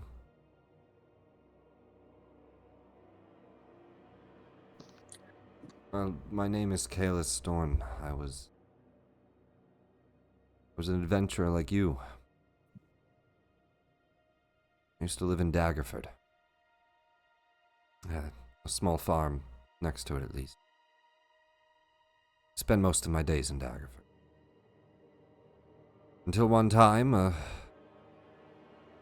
couple of my friends got the big idea that, well, Should become an adventuring band and try to make it big in Waterdeep. But, on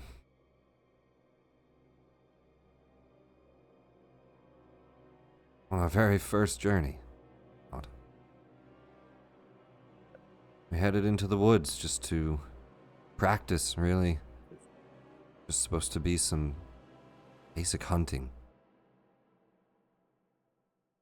We even had a healer. We thought we were more than prepared. Then the mist engulfed us. As far as I can tell, I've been here for a few centuries.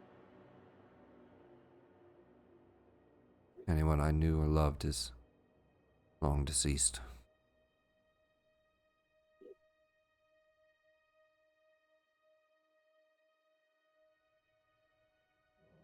Except for maybe our healer. She was an elf. I think she got away. Never saw her in here. Didn't really know her. Well, I'm sorry about your party.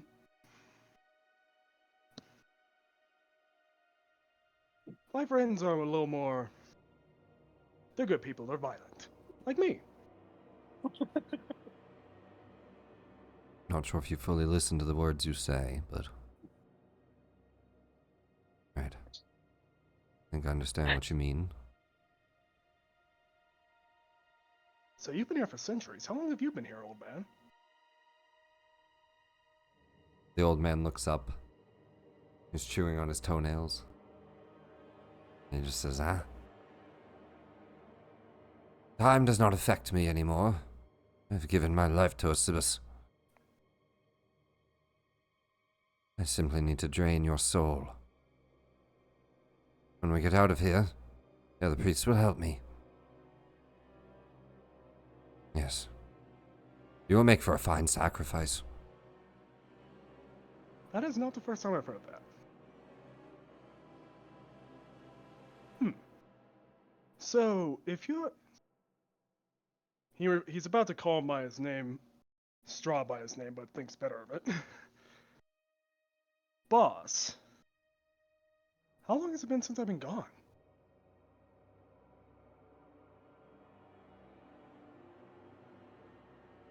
I don't know.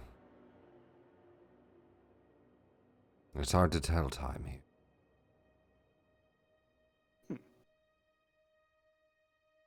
Sometimes he has me sleep for centuries.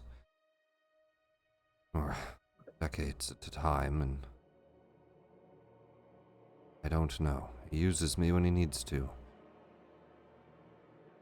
He sent multiple of us to come kill you, but I think he knew we weren't enough. Who are you? Why does he care so much about killing you? He mulls it over. Well, I did come into his lands uninvited. He invited us over to his castle. It's a very lovely place. It was actually, what was it? His study that we were in, yeah. He tried to trick us saying that, I don't know if you were there, old man, but there was a cult that was supposedly sacrificing all of his werewolves. And then for some reason, he decided that that was a ruse, and we ruined his plans. I think that might have something to do with it. There's something about, me actually forgetting what her name is. Yeah, you see a smirk comes across his face and he says, you're friends with Larelra. I've heard about you.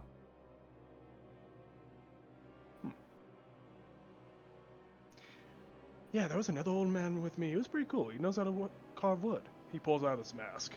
He actually made me this. It glows ominously. And then he puts it back in his pack. Oh, what do you... Rovin's mask. Ah. He's going on a tiny tangent. But, that name doesn't sound familiar, but there was a girl. It was something he was obsessed with. I think that's part of the reason why he was here.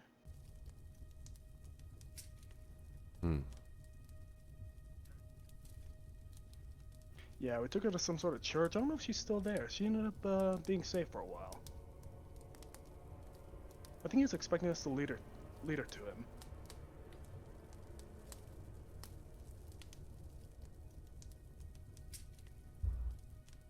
You speak of Irina. Irina. Yes. Yeah, that. You are that man, then. No, Laurelra's another spawn.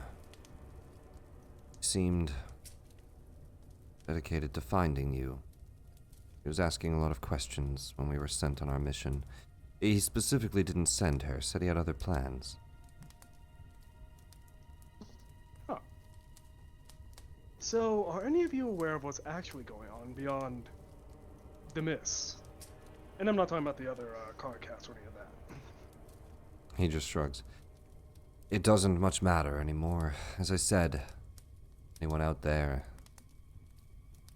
I don't know them anymore. Nor would they know me. Out in my car in full.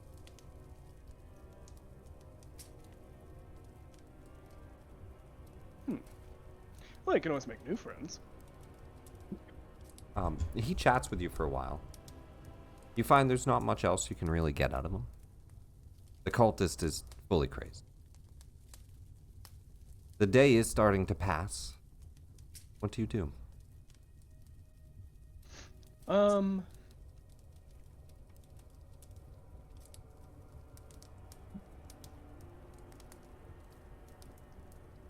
You do nothing in long rest again? My You brain do keeps something? going back to that coffin.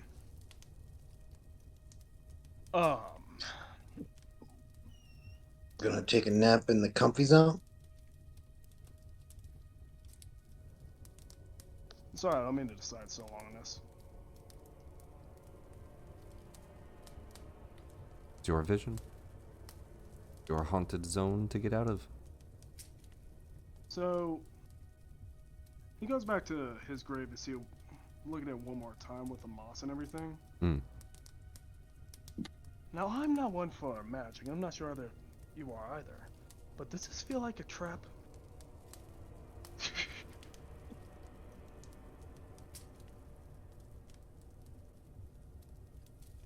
I'm gonna say they've also found coffins with their names on them. And the spawn just shrugs and says, I don't know. I've never been here before. Asking me would, like... I don't know anything more than you do. Alright, given everything you've seen...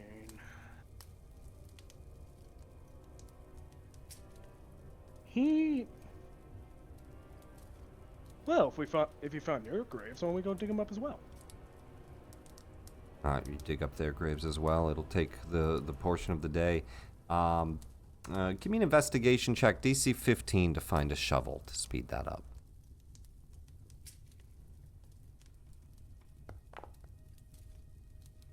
You find a shovel. You speed up the process of digging up the two graves for the cultist and for the vampire spawn. Upon digging to the very bottom, you find they also have wooden coffins, empty. Same scenario. What was that suggestion from earlier, crazy man? Lay in your own grave? I said I could push the dirt in. Bury you down there. That's right, that's what you're saying. Well, he opens up the coffin and looks in. Silk padding, nicely stitched. A little bit of dirt has fallen in, but kind of looks comfortable. Oh, they didn't skip on this coffin. Why don't you take a look at it? He tries to trick him into pushing into the grave. Into which grave? Into your grave? The old man into his own. The old man into his own. Give me deception, DC 10. Actually, what is your modifier on deception? I don't even know. I don't think he can. Yeah, it's a 14. You're plus 14. You don't even need to. You just look. You just convince him to walk over. As he leans in, you just give him a quick shove. Roll in athletics. We give him a plus 1 d20. Oh man, the 18. Easily. You shove him into the coffin. He falls down into it, and as he thuds into the bottom, the coffin shuts with just the inertia of the thud. And you hear him inside of there. Hey, let me out!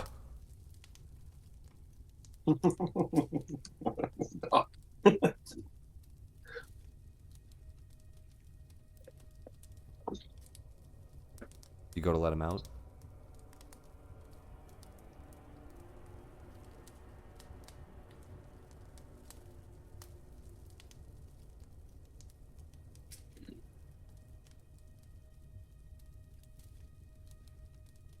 Roven.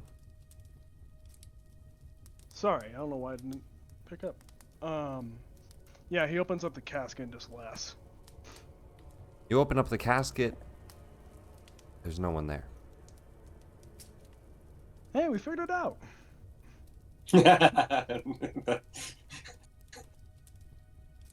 Say, Kalis. I know there's no technical way out of these lands, but At this point, the hour charm has passed. He looks down and just... he just kind of shrugs and says,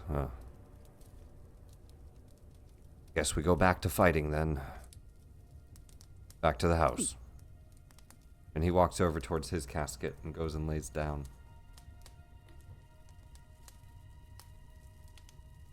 What do you do?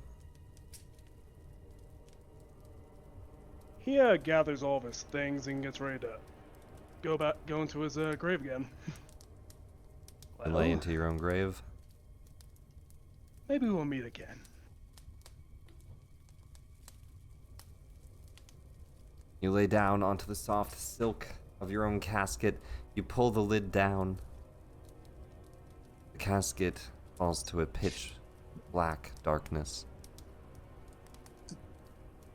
As you reopen your eyes from that darkness, you rolled a 2, right?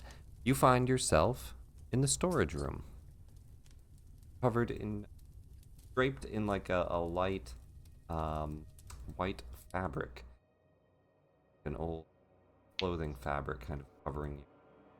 Pull that back from what would have been the coffin.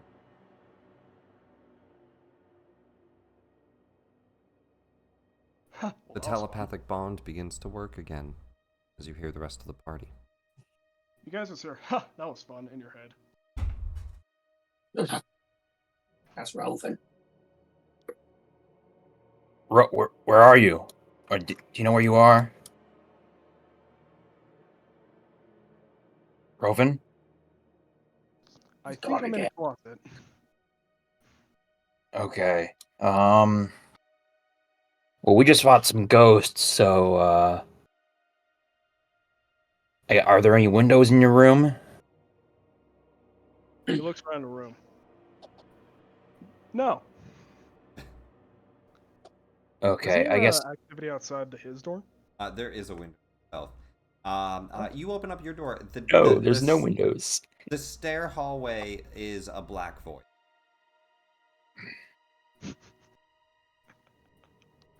Oh boy. So you've made it out. You hear the rest of the party. Look in the main hall and you can see the black void for a stair hallway. I think you're stuck up in...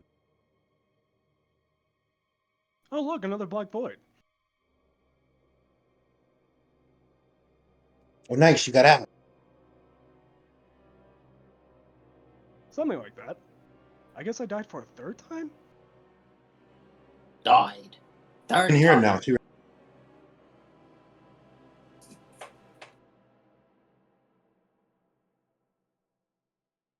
And this is what? A window? Or There are something many else? windows. They have all been sealed shut. House kind of closed up. Every Oh, window yeah, has... yeah. As far as I you miss can being tell, a you're ghost. lost. while audibly heard the front door.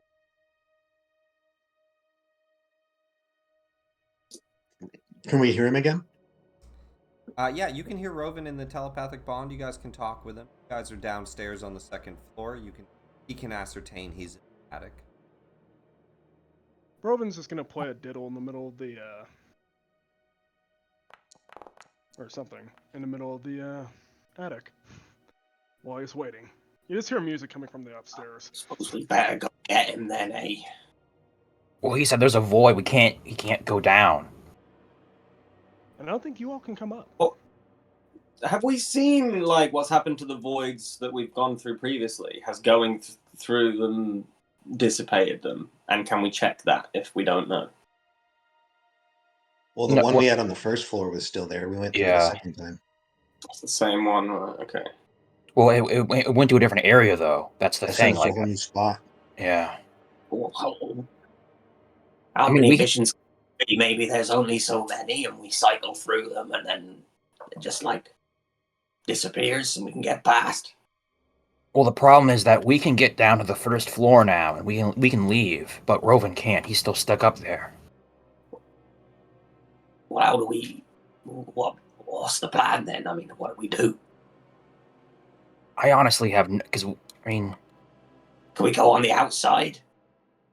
Is the ceiling above us like stone or wood or what is it made of? It's an old Gothic house, so as far as you can tell, and of course you're just looking at wallpaper, and like the ceiling, I would say maybe they have like a tin ceiling, but for the most part, the walls look like normal walls. Depends on what room you're. I think the kitchen probably has like a tin ceiling. Kitchen and the dining room. Rest of the house is probably hard wood. I guess. Wait, so you think we can break the ceiling then? I'd No, say can you so. manipulate? Can you manipulate wood? I can only do stone. I mean, I have a hammer. You know. Oh, I can you reach it? Yeah, that's what I think Oscar's better at manipulating wood than me. Phrasing. And yeah, we can just go up to the third floor, right? Oh yeah, we gotta go up to the third. Yeah. Yeah, you guys start to climb up the stairway. Oh, that's right. As you make your way into the main floor, you find that so this stairway that goes to the attic is a hidden stairway, which you guys never found. So you find yourselves in this hall. You see to your Stairs, north stop. and to your south, there is a black void. How tall is the ceiling again? Actually, hold on. One second, there might be.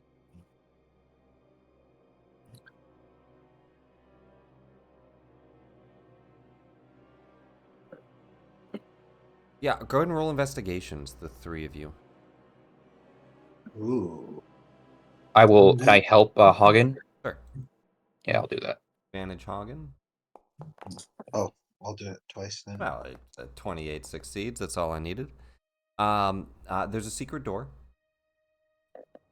that you do quickly find next to this black void door. There's a secret door right here that leads to the attic stair. Unfortunately, though, as you push that open, that just leads to the attic stairs black void door. You guys can get up to that. It's only brick and mortar. Surely we can get our way around it. I have one more option, but it will use a large amount of my resources. Well, I can teleport to him and teleport him down, but I don't know in this magical wonder box we found ourselves in if that's going to work. yeah, maybe we should try the brute force first. That doesn't, Yes, said this was if your locked up? brute force doesn't work, then it's highly unlikely my magic will either. Yeah. Houses' walls Somebody's are made of playing with 1 us foot. to finish their game and doesn't like cheat codes, but let's try. The exterior walls are made of, it looks like, 1 foot thick brick. The interior are normal house walls, so wood, and plaster, and just that's the normal old house wall. Can I? It's not like a. It's not like a. I don't think a regulation use of the spell, but can I maybe use like plant growth to kind of split the structures nearby and make them weaker so that they can be sort of smashed through? Kind of like just cause vines to kind of spiral up through the gaps and stuff to try and like weaken it. On that same train of thought, can I use enlarge reduce on a brick and then just either expand it out or shrink it? I think it's a creature, isn't it? And large reduce. Or object. I think it works on objects. Oh, it is objects. Oh, sweet. First, let me read this one. What is it? Plant growth? Hmm. Let me take a peek. As I said, I don't think it's like a regulation use, but Yeah, let me just read how it's worded in 2024 stuff. They worded a lot of them differently.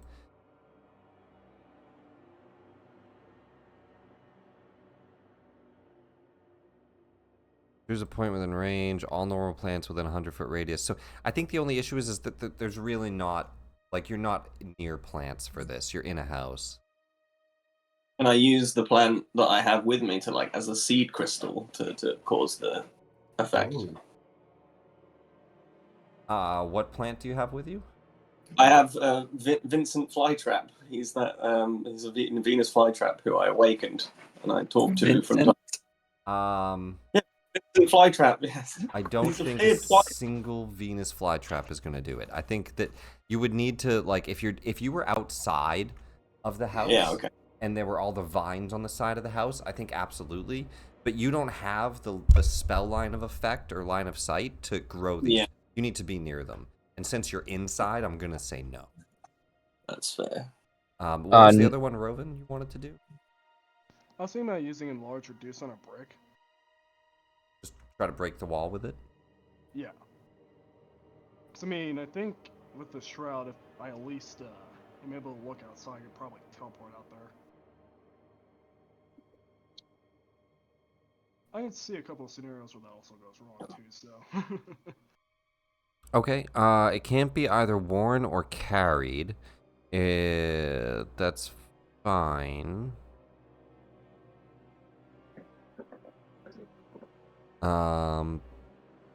Yeah. Yeah, you think you could kind of mess up the wall with enlarge reduce? Why not? You hear the music intensifying as Desmond in his rat goes on his shoulder. Alright, let's see if this works. And he enlarges the brick. Give me a d20.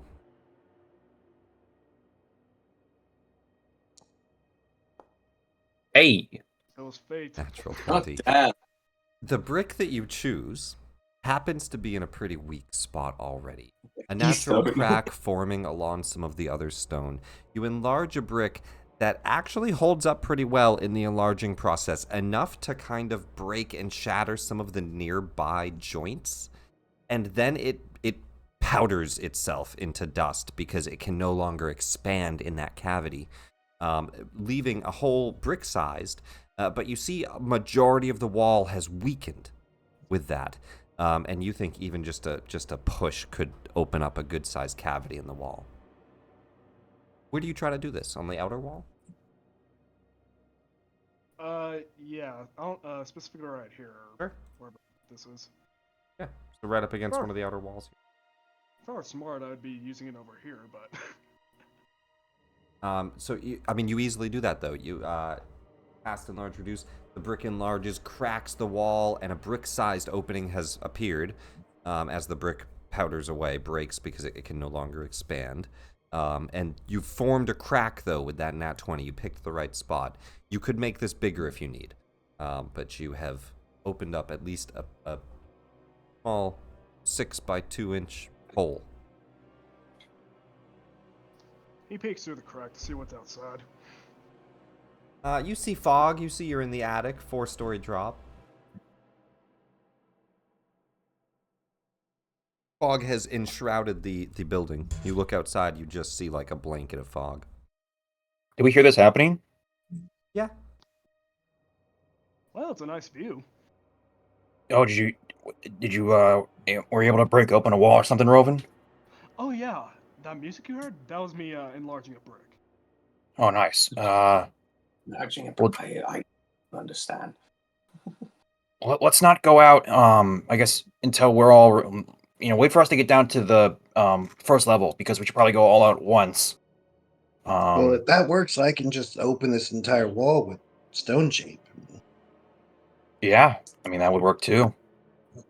Also, Rovan does actively try to make the hole bigger.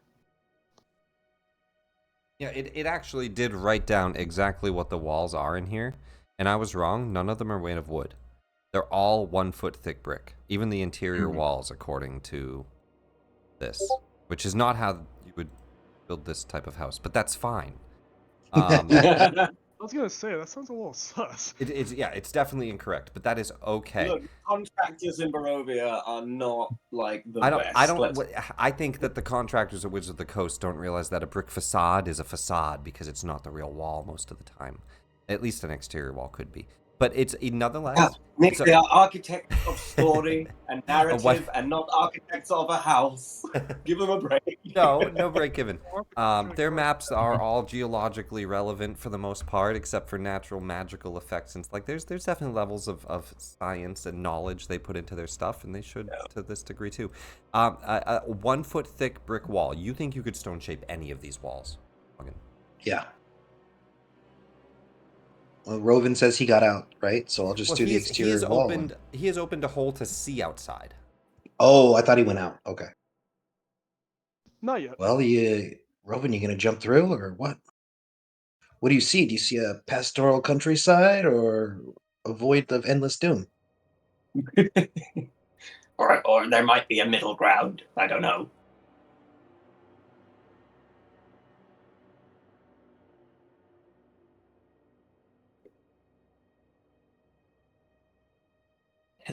Rovan, come He's in. gone again. He's gone again. I don't know why he keeps doing this. Are you far away from your mic? You sound quiet on my end. Yeah, I very quiet. do have you turned up a bit.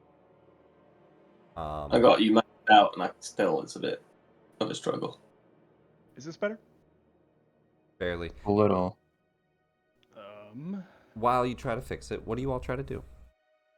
What is the I plan? guess maybe instead of spinning a spell, we can just walk out the front door and then tell him to teleport or jump out when we do. Because there's no voids here. We can walk out the front door if we just go down the staircase, right, Nick? You think so? Yeah, you didn't see a void door at the front. Okay. That sounds good to me. If he can make out. What? We've seen Rovan teleport before, right? Yeah, you should have. Yeah. Yeah, he can just teleport out. I also have Featherfall and nothing else, so. You all make your way back down to the main hall then? Is that the plan? Yeah. Well, I guess we'd add. Well, Rovan can teleport. I hope. Rovan, what do you do? Alright, Desmond, hang on. He teleports using a shroud to the bottom where the grounds are. What is it? 30-foot teleport? Yeah, and then if he needs to, he'll also use levitate to squash any remaining possible dying.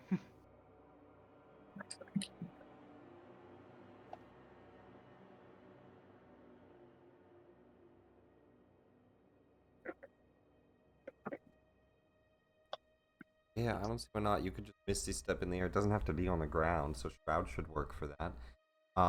You 30-foot blink, 10-foot fall. You take a d6 of damage.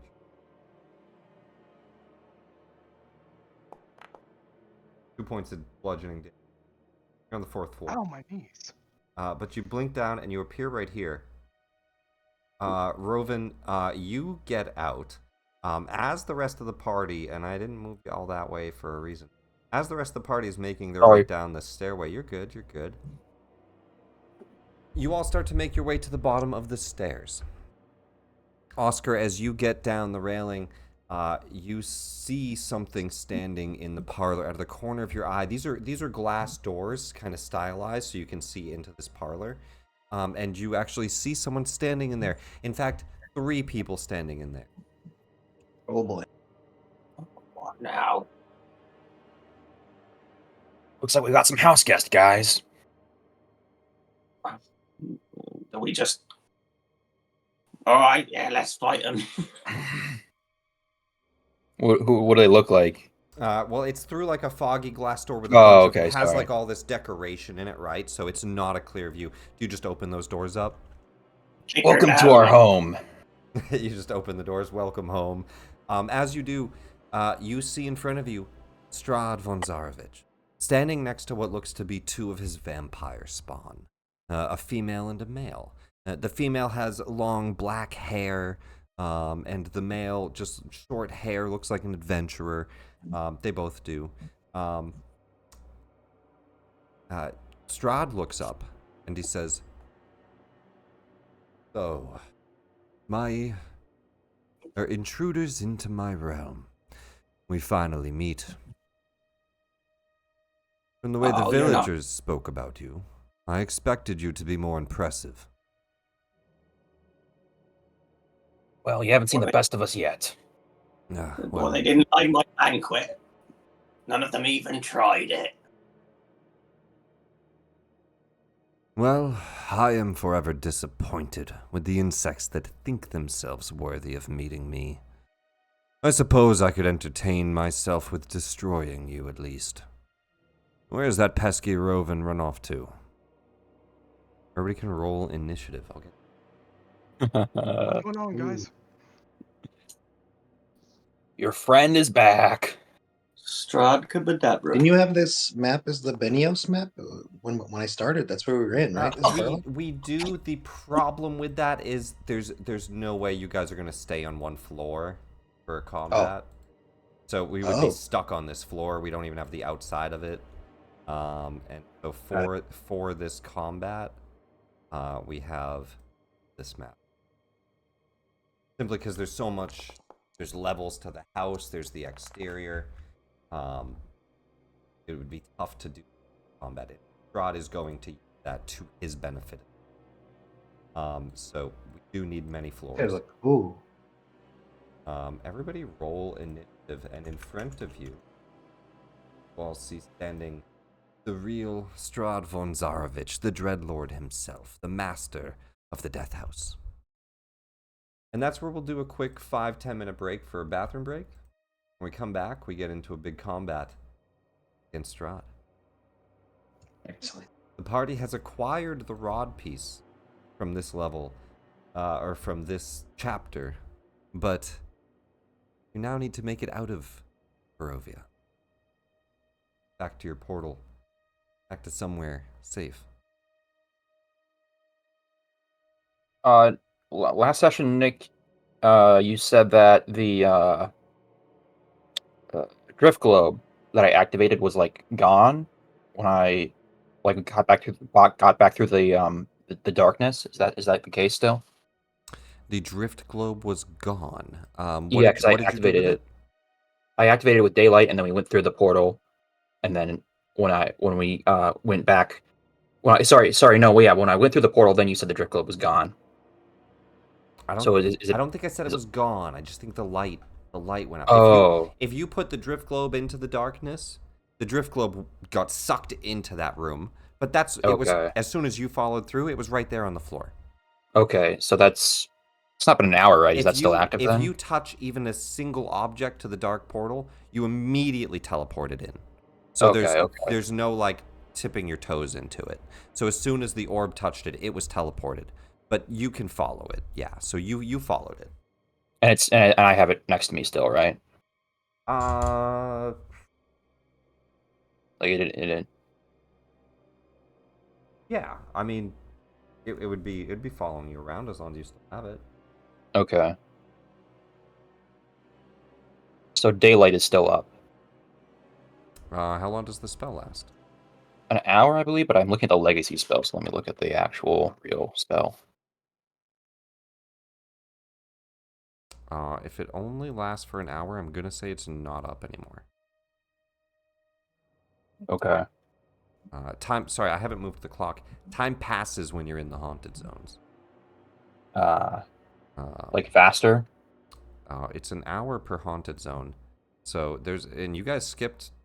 There's like 3 more, but you guys skipped them, and the time that passes in the haunted zone isn't relevant to the time that passes out. So they're 2 different time zones, which is why Roven was able to have a long rest. Like he was there for like 2 Yeah. days, right? So Roven's already been in this ordeal for multiple days. For all of you though, as you exit, an hour has passed outside, so any like spells you use have all faded. Okay. So yeah, daylight would be down. I just wanted to clarify That was something. stupid. We got some scrolls at some point. I don't remember exactly why, but we did pick up some fairly high-level scrolls, I'm right? gonna throw the break timer up though. Guys, feel free to take a break. What is the question? Yeah, You I have thought scrolls? that. Yeah, I felt like in this campaign I picked up a scroll of sunlight or sunbeam or something like that. It would I can't. have to be in your bag. I don't delete things from your bag. You have a No, spell scroll no, of I know. bless. I'm trying to remember what it was that we did that like got netted as some scrolls. I don't know. Oh, fuck. You have to keep your items on you. I don't know. Yeah, no. Argue the point or anything. I'm just trying to see if anyone else remembered. You do have. I have a scroll of bless. I think at the time that I got that scroll of bless, I feel like I got a higher level scroll. If you right click your bag of holding and you click edit, because you're on the old sheet, you go back to the new sheet, it's just a click button. You have a scroll of dispel magic and a scroll of greater restoration. You have a potion of fire breath. You have a potion of invulnerability. And you have a potion of superior healing. So you have all that in your bag of holding. You have those spell scrolls. Yes, right. I remember now. All right, guys, quick break. Whatever you need to do when everybody's back, we'll pick up with combat. Back my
Alright, I'm not the last one back. That's good. Hit on back if you're here, guys. Oh shit, I might have been the last one back. Everybody hit on back. I never left. Well, that's not. That's not. Initiatives. We got. Oh, we got everybody in here. Did I not roll? No, you I did. It was garbage. Yes. did. You got a 3.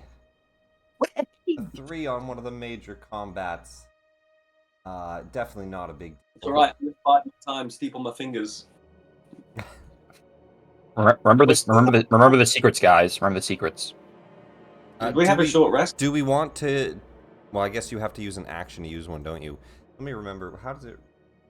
In resources, right? Or secret. Here it is. A character can magically spend a secret-like currency, revealing it to the multiverse to gain a momentary boon. To do this, you must whisper an action, or whisper a secret into the wind. It's a minute. When a character spends a secret, every character in the party has advantage on D20 rolls for 1 minute. So that's pretty huge. If you guys want to use one, you have a lot of secrets stored up. They are meant to be used.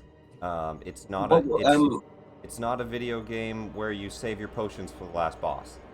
You definitely want one for the last boss, but you know.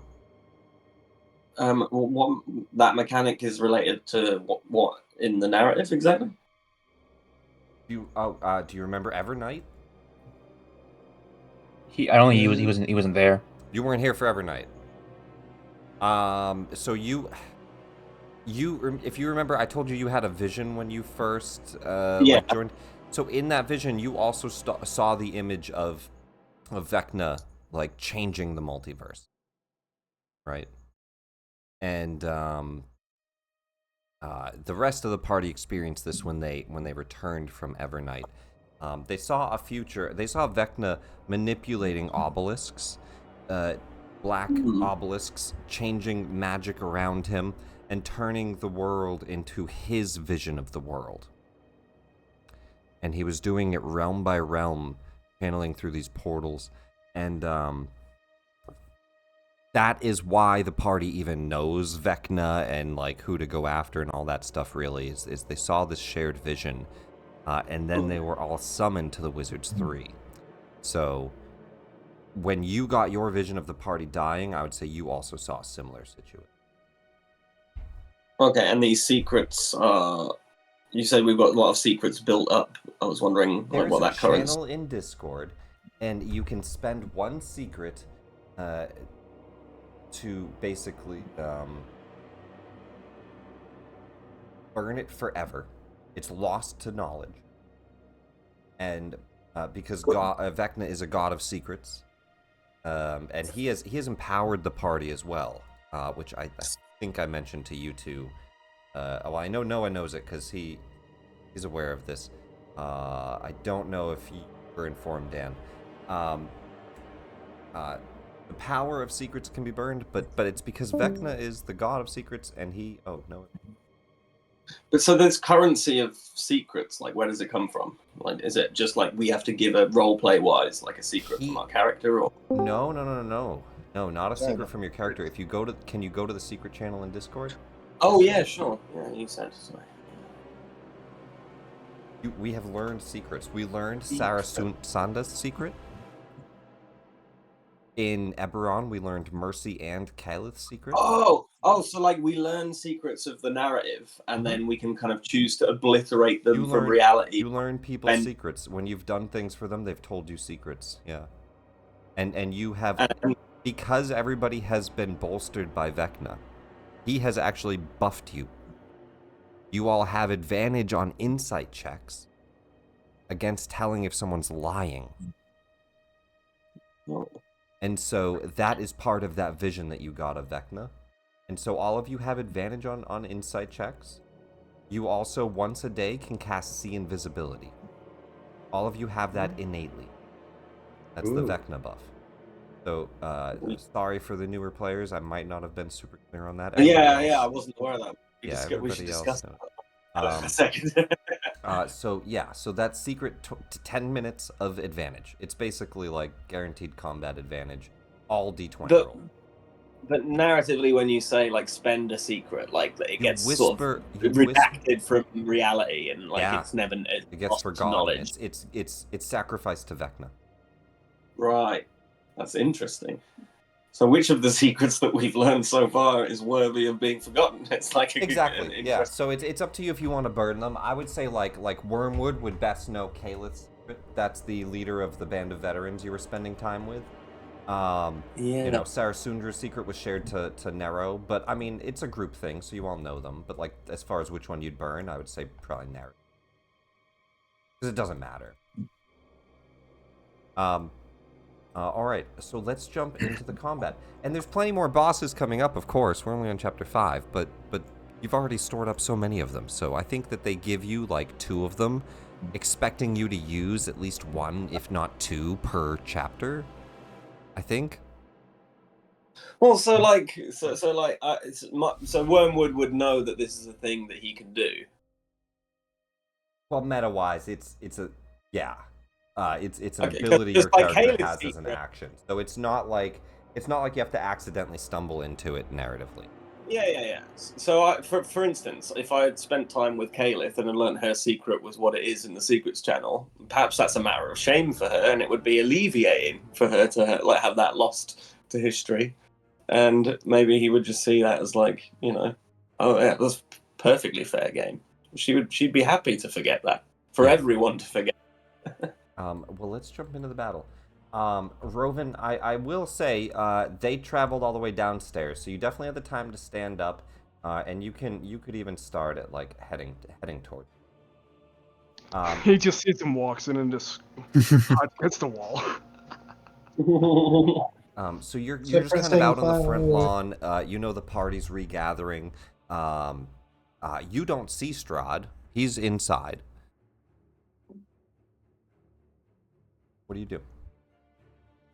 There's a mist shrouding around you. You look out into the city and into the town. It's just mist.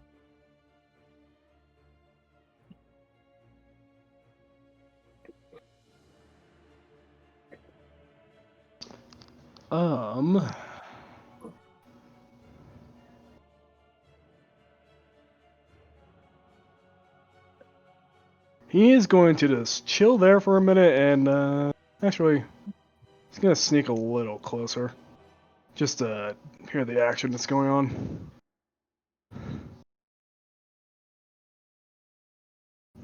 And then beyond that, he's just gonna, I think, ready in action to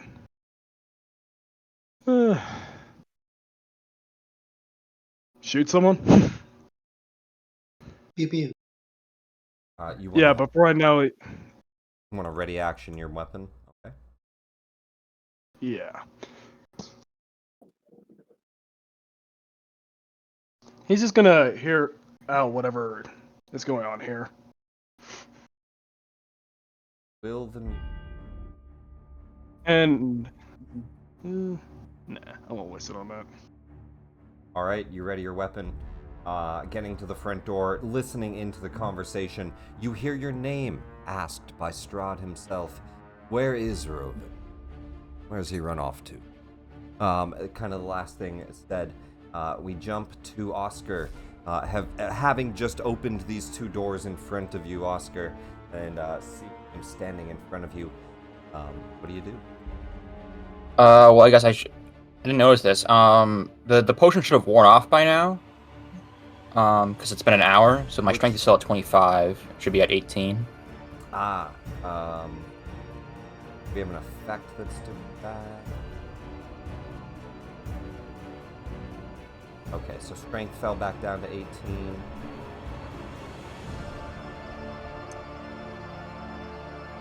Must be an effect doing that. Well, I removed the effect, but the thing is still there. That's I guess what I'm. Did you remove the effect? Yeah. Oh, here, I see. Okay. There we go. Thank you.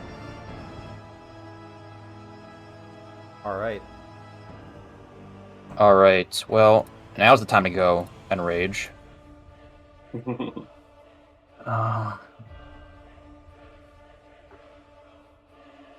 And then, It has threatened to destroy you all. Yep.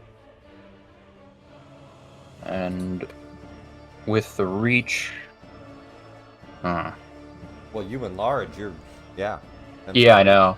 But I'm sorry, just thinking about whether I should kill the spawn or go over Strahd. I think we gotta get the action economy on our side more. You handle the big one. Yeah, the cage troll. And yeah, just go for that one, I think.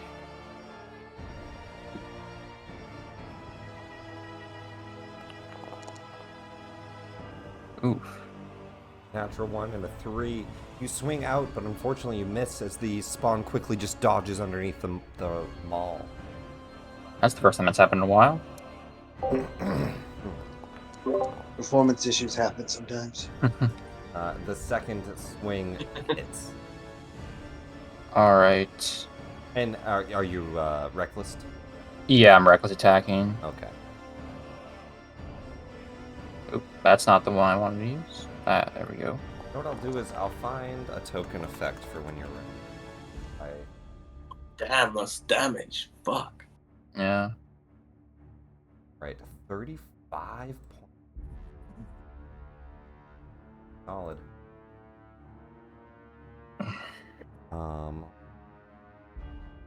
Been reckless.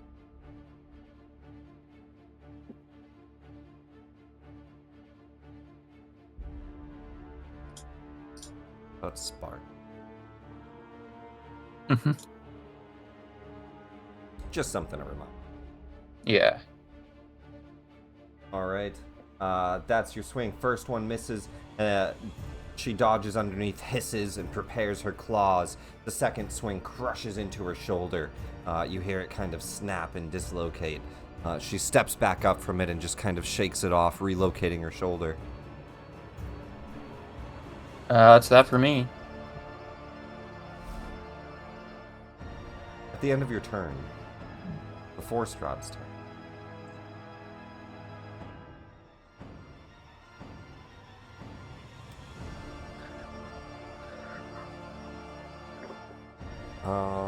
what is his passive? 22. What's your passive, Roven? Passive stealth, 17. That's good enough. He turns and says, "Ah, there he is now. Spawns, kill these, pick out the trash. I hear the one that came." And he turns around, steps outside. This is a legendary action. It avoids any op attack. Yep. And he makes his way right in front of Roven, just out of view, as he quickly just steps up, and his hand reaching straight towards your throat, Roven, as he appears there. But that's his legendary. On his turn, he's going to multi-attack you. He's going to try to quickly punch twice.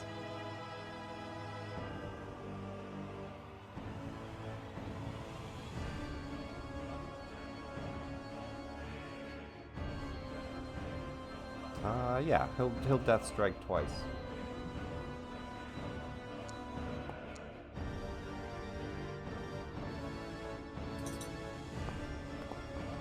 You can also release the ready to action, Roven. He appears. I'll let you get that off first. 25 Yeah, so and 20 to hit. But first, you're ready to action. Yeah, sorry, I didn't want to interrupt him. No, go for it. Hi, Strahd. He starts to round the corner. Hi, Strahd. I'm gonna inspiration Let that. go of the gun. Go for it.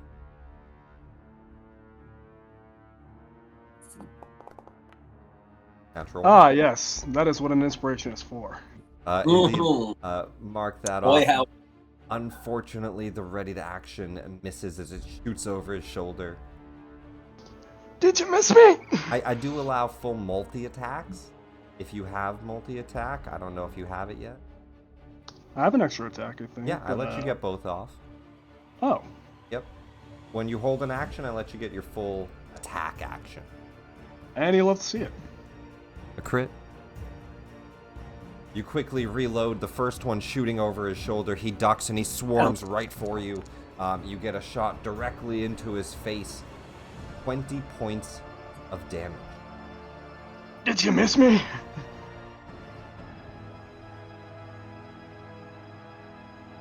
And I am going to do this as well. As that crit goes off, that will be on his legendary action when he comes after you. Then it's his turn. As he's in front of you, before he takes those hits, you see that wound fully healed. And he looks up and he says, "Always a pleasure." And then he hits you twice. That son of a bitch. I'm just going to put it back on here. I already rolled the attacks, but I just need damage.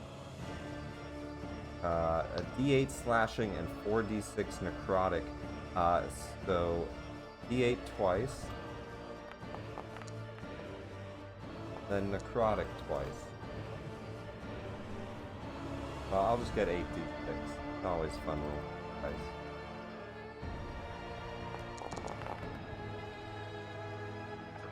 So 7 points of bludgeoning, 8 points of bludgeoning, and then a swarming necrotic pulse of energy following through on that hit for 32. Do you have any necrotic resistances or anything? No, right? I shouldn't. Full damage. Just wanted to make before I apply.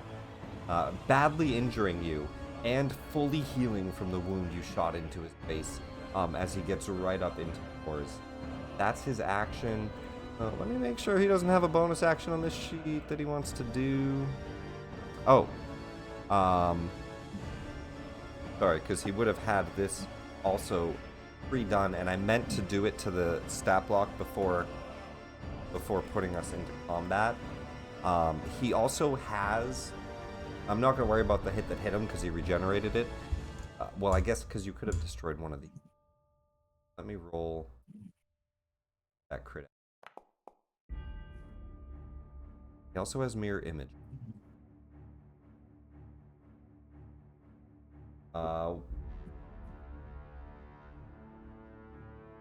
Must roll an 8 or higher with hit 11 or higher. So yeah, so you should use the new one. The new one's way simpler. Where's the new one? Let me pull that up. You just get 3 dice and 4+ gets rid of an image. Absolutely down for that. Let me pull up the new one. Mirror image.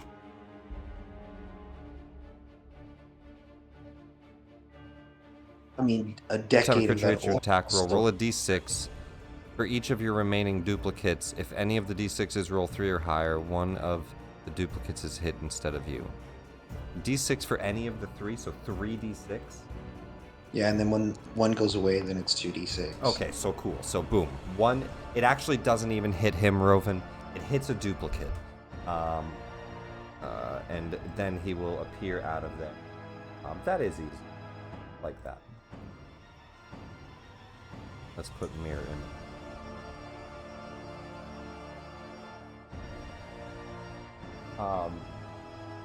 Anything else he had to do? Does he have a bonus action? Because that would have been before. He came out already mirror image. No, I don't think they gave him a bonus action. No, they gave him bite as a bonus action, but he did not grapple. Oh, they gave him multiple bonus actions. It's actually good.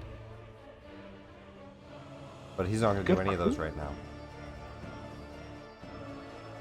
Hagen, you're up. 10 foot. So these 2 vampires are in a...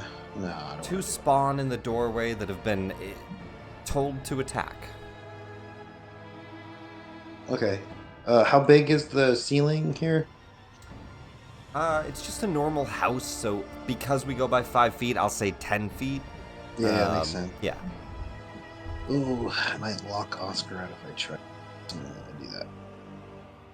I was gonna put them in a bubble of force. Might be trouble to get around it then.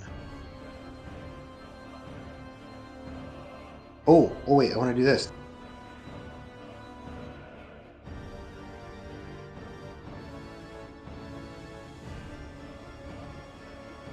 action for 10 minutes. A circle of power and aura radiates from you. While in the aura, you and your allies have advantage on saving throws against spells and magical effects. You can And take half damage. you would take no damage if you make the save. Yeah, it's basically evasion for spells. Yeah. Very cool. Spells and spell-like effects. Do you want to describe how you do that or what the circle looks like? Any cool flavor with it? You see my little... I always have this little iridescent blue bubble around me, but I start like writing runes on it, and it gets thicker, and then it like bursts out in a group of runes and expands to encapsulate all of us. Very cool. The small aura around Hagen expanding to the whole party as you feel magically bolstered. That's action. Any bonus? Any movement? Sorry, fill in my shield. I got 20 arcane ward now.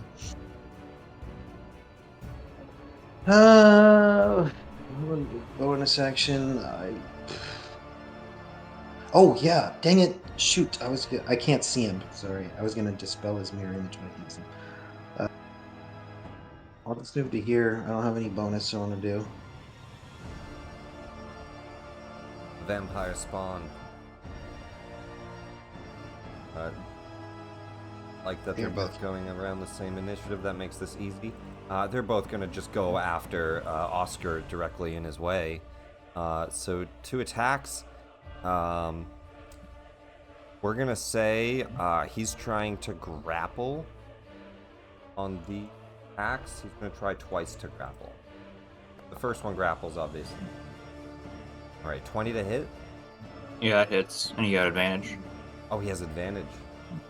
Well, it doesn't matter because he's grappling, so no damage. He gets you grappled.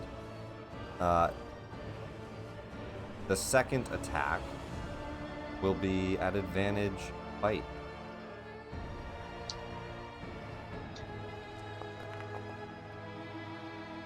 (21). He jumps up onto you, grabs your arm that's swinging the maul, holds it down. Impressive strength of the vampire spawn holding down your arm. He then, his fangs are bared, he grabs onto your shoulder plate, pulls it back, chomps into your neck. Oh god.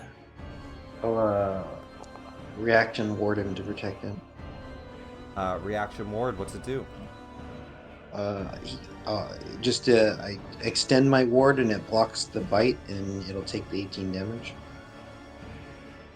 Oh, yeah, into the shield, or is it just a full absorption? I don't remember. There we go. Ward, it's a full. I have 20 hit points on it, so now it's got 2. Okay, it so 18? it goes into it. Perfect. All right. Yeah. That's So it falls I don't want down, anybody getting bit by a vampire. falls Yeah, down that to was- 2. nice one. You see like a pixelating magic shield around where his fangs are about to chomp down and just shatters into it. We won't worry about any of the effects of the bite as the shield protects it.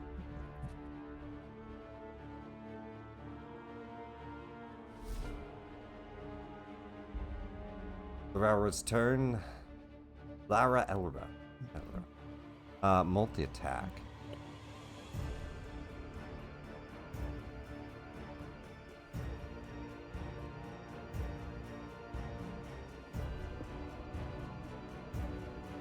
One of which can be bite. Let me just make sure for bite.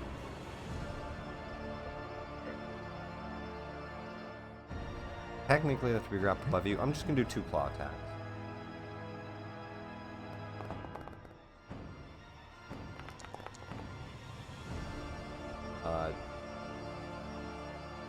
Two claw attacks. They both hit, I believe. Yep. 4d4 plus 6 points. Slashing.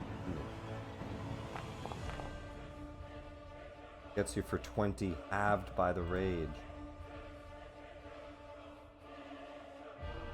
We'll just stand her ground there, and he also regenerates 10 hit points.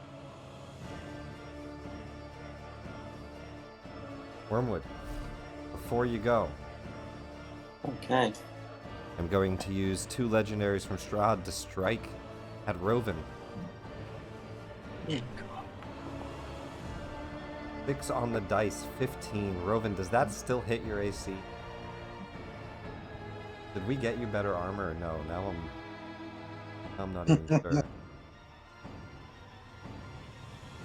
That hits his AC. At level Is it a 14. shield? Roven, any Okay. reactions? He's still there? Yeah, I'm still here. Sorry. Was it? 15 to hit. Not a particularly good roll, but the leather armor doesn't do much. Yeah. We need to up that. I thought we did up that. We were planning on doing it whenever we got to Sigil. It just never manifested. That's never happened. We gotta buy you new armor. Or some AC, some bracers, something. Alright, 15 hits, no reaction. You are going to take 8 and 4d6 necrotic. 6 points of bludgeoning from the punch. Wow. 7 on the 4d6. That's not bad. You are still standing. Not a big deal Thank at you, all. Dark Powers. Rolling only a little bit of damage in there, absorbing that hit like a champ. Wormwood, your turn, end of the first round. Okay. Yeah. Seeing the carnage break out, I think Wormwood would lean round. You can see down here. And you all hear Roven out there at this. They're not being quiet. They're audibly talking to each other. Roven is rough. He's going to choose a point around there, and he's going to start incanting in Druidic. He'll go, Uglud. Massa Uglud. I can tell you there's no counter spell, so you're good to go. And he will cast Conjure Animals and make 8 CR quarter giant owls appear in this kind of area here. Swarming Strahd. Let's do the same for Conjure Animals, if you don't mind. Let's use the new one. If you're alright with that. Yeah. Yeah, explain that It's to me, just yeah. a lot easier than 8 tokens. Okay. Conjure Animals, so the new one, it creates, basically we're just going to use an icon, so maybe we use one of your totems. Okay. I don't know if I have an owl one, but yeah, just use an owl token. Let's use the Falcon totem. So we have, actually, I guess those have a bunch of light. Let's use an owl. Yeah, because Wormwood has assessed what the natural predator of the bat might be, and has come down on owl. Is it a That's large? Let me see. A giant owl, I think, is a medium. No, Right? no, it's a large pack. Okay, so here's the 2024 rules. Oh. Right. You conjure nature spirits to appear in a large pack of animals. So it's like a swarm of animals, but it's just one magical Yeah, it all effect. goes on one. Yeah, it's one magical effect. And so you have advantage on strength saving throws while you're within 5 feet of your pack, and they move when you move, so it doesn't take anything to move them around. And whenever the pack moves within 10 feet of a creature, the creature enters the space within 10 feet of the pack and ends its turn there. So either they move to it or people move to them. They make a dex saving throw, and it's 3d10 slashing. And it goes up per spell level. Oh, well, then I might upcast it in that case. It's basically a big pack of owls fucking people up. All right. So how does upcasting work on innate spellcasting? Because I think this is a shepherd. You can use your spell slots. Your innate spells just give you access to them. You can use your... Okay. You have one free casting of it, or Yeah. you can use a spell slot. Okay, so in that case, I would definitely upcast it. Yeah, so keep your innate charge. You can put that back, and then burn whatever spell slot you're gonna... Fourth level. So 4th level, so that'll give 1 extra d10. So 4d10 on a dex save. So it appears right there. It'll fuck all 3 of them. Yeah, and I basically, like, flavor-wise, it's a bunch of owls that are swarming all the vampires. The natural predator of the bat. So, all three of them are going to make dex saving throws. Let me see. Can I request that? I can't. Both vampire spawn have a +6. What's your DC? My DC is 18. Strahd has... He does not have magic resistance. Normal dex save, he has +9. Not 20. That really surprised. Oh, come I think on. the old block does. 19, 29 succeed, 8 fails. 4d10. 4d10. It's still half damage on their save, right? No half damage. They either avoid it or they get hit. Oh, man. It's to represent the lower animals, like rolling attack rolls. Yeah, that's fair. So if they miss an attack roll, they 25, though, still. 25 damage to Laura. They're all going, whoo, whoo. It's like the whole corridor is full of whoo noises. A swarm of feathers as the owls appear. That's action, That's that's my turn. movement. Alright. Oh, actually, no, I could bonus action Shillelagh just so that Buff I your have it in staff for case. now in case they get closer. Yeah. You got it. Before we go into the top of round 2, because we are also down people, and this combat will be easier with more people, Nero being a huge damage buff. Noah, is this the 3-hour mark for you? Do you got to go now, or do you want to keep running rounds? No, I'm good to finish. Keep going rounds? Alright.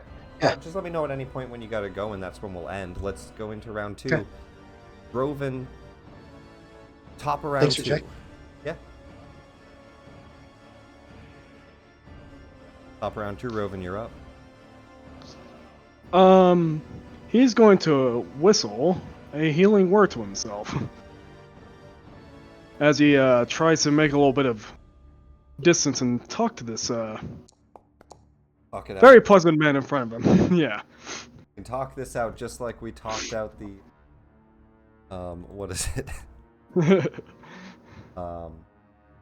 haunted zone. Yeah.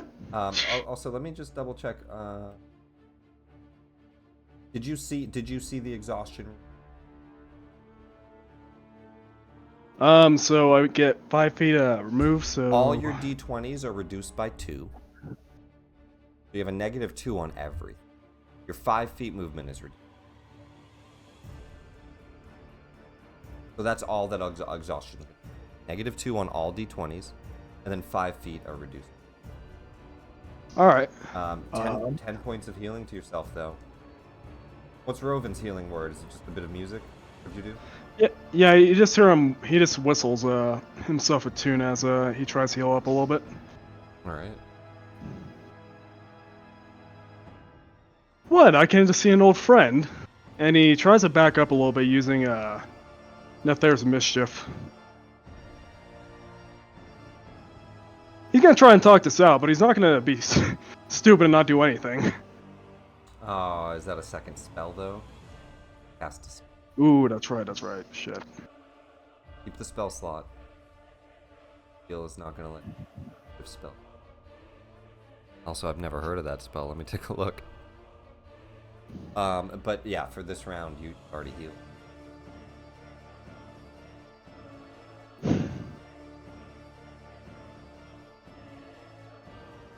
Why are you so mad at me? What did I do to you? He says, genuinely asking. As he moves, tries to move a little bit back. Actually, never mind. I'll leave it out for Doesn't say, do you risk an an opportunity? opportunity. Yeah, no.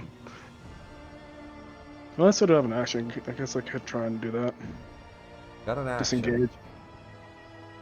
I mean, if you want to try to spend the action pleading with him, Yeah, let's do it. Let's be weak. it's an option. Yeah, he tries to talk to him, trying to do whatever he can to stay alive and, you know, be helpful. Roven, your dignity. Was it the girl or was it the cold thing? Roll a persuasion check. Where is my persuasion check? There it is. I might be needing to use some luck. He's here in a minute. Okay. 32. You see, he looks and he says, "Calm yourself, Roven. I won't be killing you yet. We have plenty of time to talk back in the castle." He looks genuinely curious at that one. It's still not a good But outcome. he knows then he's does doing also so much. say, "I'm only going to kill your friends. They'll join you as spawn." That is what he gives you. Offers to talk, but later, when the battle's already won in his favor.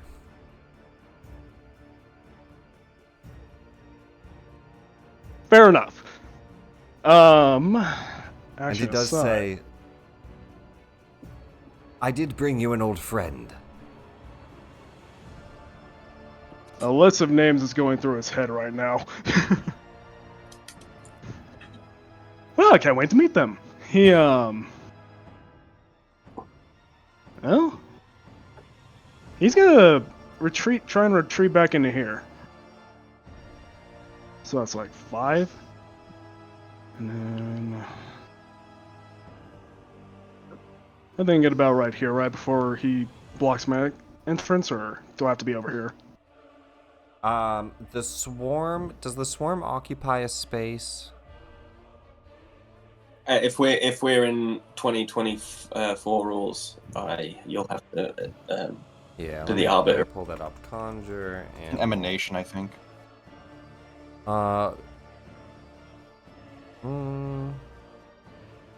You conjure nature spirits that appears a large pack of spectral, intangible. Yeah, you're in an unoccupied. Wait, but in an unoccupied. Oh, so you don't guess it actually doesn't- conjure animals anymore. You conjure like Nature spirits spirits in a large pack of spectral, intangible animals. It does say in an unoccupied space, but I think that's only for the summoning. Because they're spectral and intangible, so I'm going to say you can walk through them and stop in their square. Does that make sense? That sounds Yeah. fine to me. Yeah, I What think they so. describe. I mean, it doesn't just directly say, like, takes up a square. It doesn't say that stuff, so. Spectral, intangible. And you Fine. picked with murders, so Yeah, I'm gonna say you're good. that's cool. He's gonna accent surge and It's called a and stab this conspiracy guy. of owls, I believe. Like like a murder of crows. It's called a conspiracy of owls. If anyone interested. Is it? I thought it was a parlor or something like that. Wasn't it like a what is it? Or like, what is a group of owls? Well, no, because I think it's like that Batman. Parliament of owls. Oh, it's a parliament of owls. Parliament God of owls. damn. What's a conspiracy? Because I know one of them is a conspiracy It's crows. of something. Conspiracy of crows, right? I thought it was a murder of crows. Murder of crows? I don't know, man. Murder of ravens? Okay. They all have a different word. It's cool. Yeah, it I'm doesn't gonna look matter. it up. Doesn't It's matter. all Doesn't matter. We're in meaningless. combat. We're in combat. Doesn't Is matter. this the meeting of the Audubon Society or D&D? Conspiracy of ravens. That's what it is. Back into combat, Roven. Yeah, so he sneaks in while everyone's talking, and then Kill the stabs- girl. I think. Does he recognize the girl at all? It's you Raven. do. You step in and you see a vampire spawn. Somebody that you once tried to help. Oh, Oh, it's you again. Funny how we find ourselves in these situations. He stabs the other one. You stab your dagger into the vampire spawn. You do have +2 for flanking as well, but that easily hits 18. Go ahead and roll damage. Stab again. And I guess first, you just walked away from Strahd, right? No disengage or anything. I tried to use my action before I use action surge to disengage into here. Oh shit, yeah. I didn't see the action surge. My apologies. You disengage, then you fucking action surge your dagger into this guy. 6 points of damage. We were going over. Bro. It's a conspiracy of ravens, if anyone was interested. Yes. 24 hits. And then he's gonna So- use sneak attack. Add that in.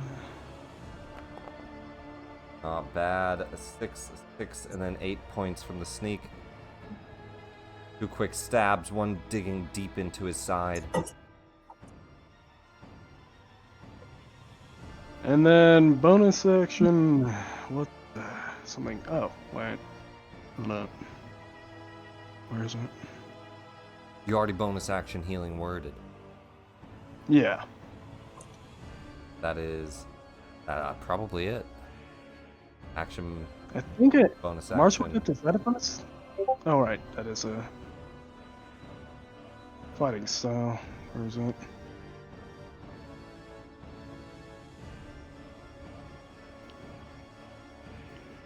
Yeah, well, I'll just move on. Yeah, so he just moves in, stabs this guy in the back as he's talking.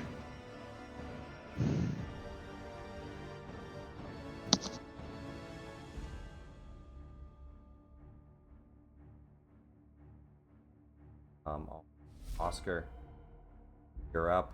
Grappled now by the man being stabbed by Rovin. So this guy's like grabbing onto your shoulder, biting you. Rovin comes up and starts stabbing him.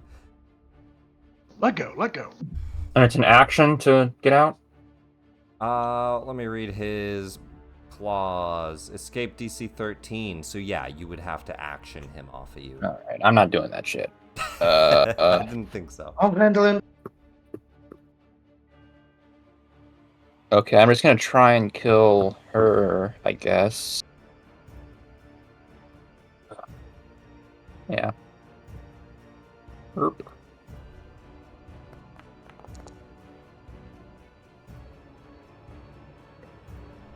Good rolls here, good rolls. Not bad. My word.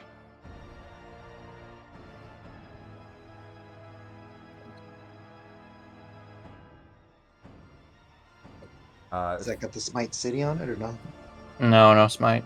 32 hits. This is at Lara Elra. 32 hits, Yep. 34 points of damage. Aw, Bloodies her man. with that swing. Does not kill her, no. 2 heavy swings, though.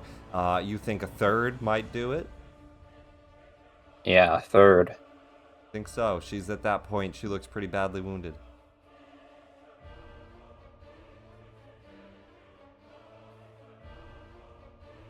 The shocking from the maul, a big lightning burst with each swing.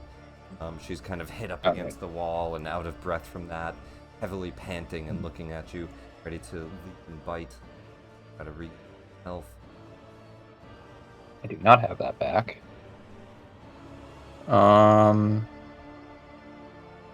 That's one swing. You have another, yeah? Yeah, I guess it's just like I'm just wasting damage if I hit her though, you know. I don't know. Well, I mean, I'll let you do the math in your head if you think it's Yeah. a waste. It would probably kill her. yeah, I'll probably kill her. She's not even doing. Zero difference between 1 hit point and 100. He's looking at his damage meter, and not the boss's dying. I'm looking at my. Yeah, I'm gonna smite. Well, I'm not gonna smite. Actually, let's see if I get a crit first on this guy right here. 1 and No, 11, 25 hits though. Yeah, I'm gonna smite anyways. 38 radiant. Damn, pretty heavy rolls. 2 rerolled to a 6. 52 points of damage with that smite. Badly wounds both of them. You slam Laura Elra into the wall. The maul spins around and slams the other one, like into your shoulder and arm area. You try to hit him off of you. Let's hope that they fail these deck saves. Actually, is there anything new with the new grapple? I guess I should look, huh? It's a save, you know? I just meant like the effects. Oh, got it. Yeah.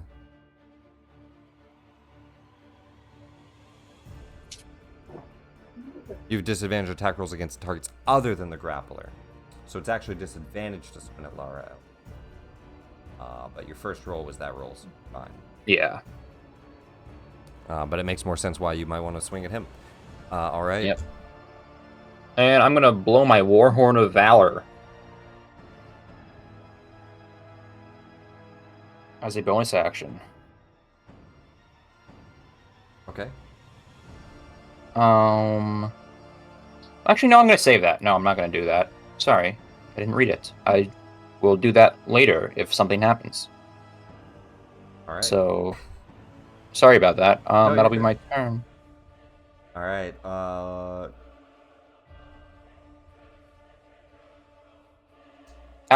Yeah. Sorry. Yeah, go. At the end of your turn, burn that legendary. And I think the movement we will take.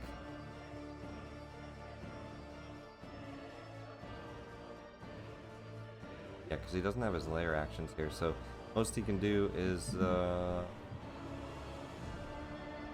like that. He's gonna go past the doorway, and then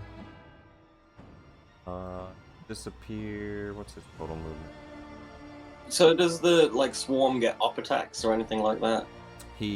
No, it's just saves for people entering it, or ending Okay. in it. Alright, an area of effect thing, like a sort of spiritual guardians or something like Yeah, that. 5, 10, 15, 20, 25, 30. It's actually about here. Alright, that's his turn, our legendary movement. His round comes up, he gets his legendaries back. He's gonna finish some of this movement here. 5, 10, 15, 20. He's gonna bonus action into Mist. Howard. You ran away. Excellent. Bravely ran away. It doesn't say how he ends it. Hold on.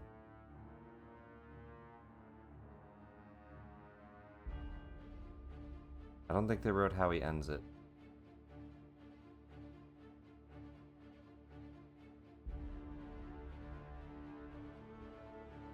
He is now just missed. I'm just gonna say he can just end it like a concentration. They didn't write anything on how he ends it. So he's gonna turn into Mist with his bonus action, pass through the wall, and apparate behind you, Wormwood. He looks and he shouts from across the battlefield at Roven. Why don't I go ahead and just help make this quicker? You get to watch your friends die. And then he's going to start off first with a blighted fire. It's actually a bigger fucking area, but it's probably just this thing because it's only 20 foot. So centered on, say, here. So 5, 10, 50. That's gonna hit everybody except for Strahd. He's gonna drop a blighted fire on the map. The hallway fills with flames. This includes his vampire spawn. Fire damage? Dexterity saving throw, fire and necrotic damage. Dex saving throw. I will take an absorb elements. What happens? I think. Well, you guys have Circle of Power up too. So. I use a lucky on that. Ooh, I take no damage then. That's great. It's Yeah. You have advantage on the saves, and if you pass it, then you take 0 damage. Oh, I have advantage. Let me try loading it. It is a feature. I don't know if it would count. I guess it would count as a magical effect. It doesn't even say it's a magical. spell-like effect. It's not a spell. Not a spell. Yeah, it's spells or spell-like effect. It doesn't say magic on it, but I imagine fire necrotic. It has to be. Alright. Dex saving throw. Wormwood 16 is not gonna make it. Roven, you have advantage if you want to re-roll that. Well, you don't need to use lucky. You already have advantage in the circle. So advantage didn't make it. So now you could use lucky if you want to burn a point. Yeah, I'm gonna burn that point.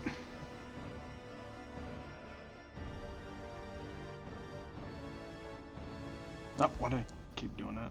3 on the dice. The dice is, are not in your favor. You don't make it. Hagen doesn't make it. Wormwood doesn't make it. Oscar makes it. The 2 vampire spawn have to make dex saves.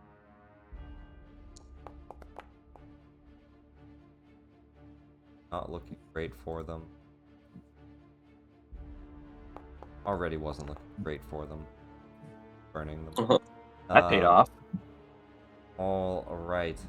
So only Oscar makes it. I'll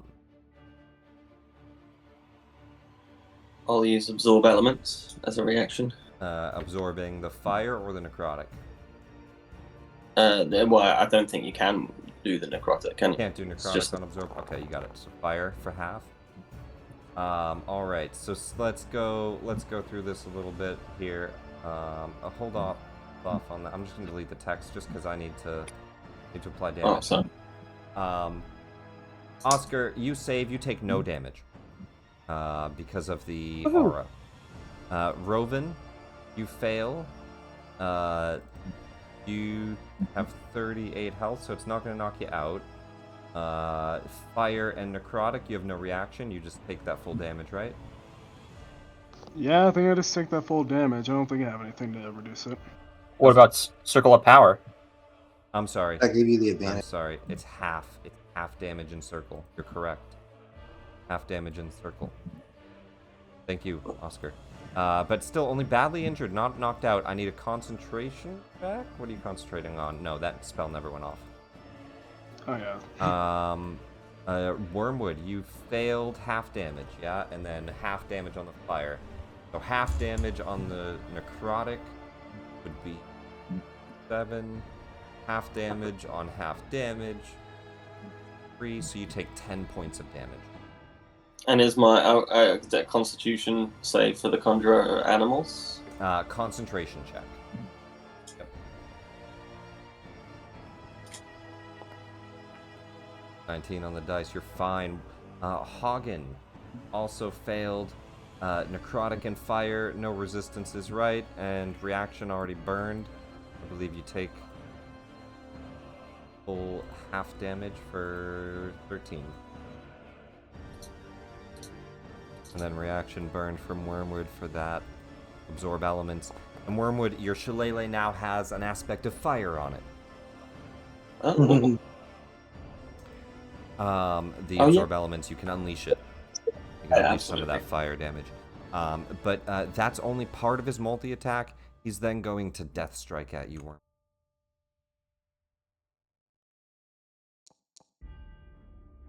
$21 to hit.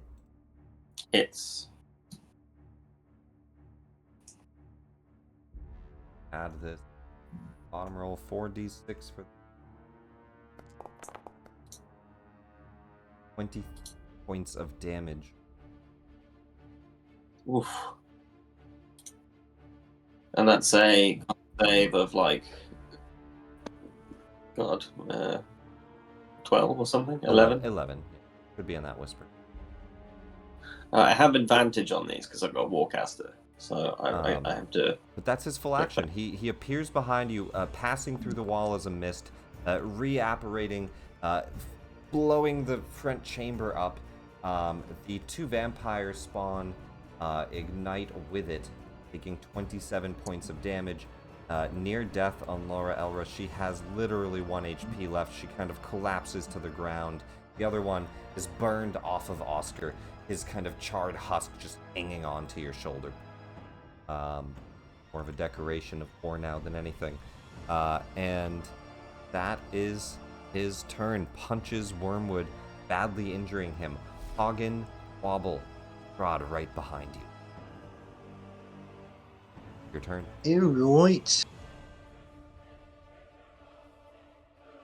Alright. I'm going to do bonus action spell. Here. My armor of Agathis to get that back up.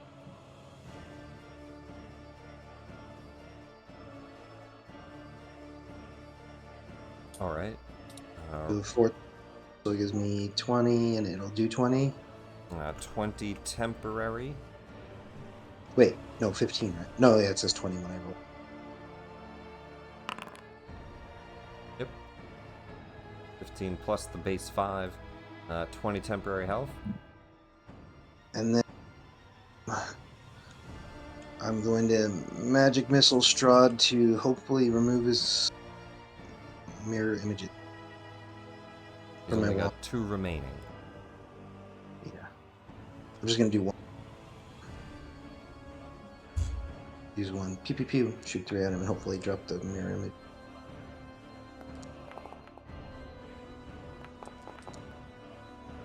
First one hits a mirror, second one hits a mirror. The first One 2 hits shots will apparate the mirror image. Third shot will hit into him. I'll just take the 2 there. 2 Yeah. damage. The first blood drawn, really. Till he regenerates it. Till he regenerates it. And I'm done.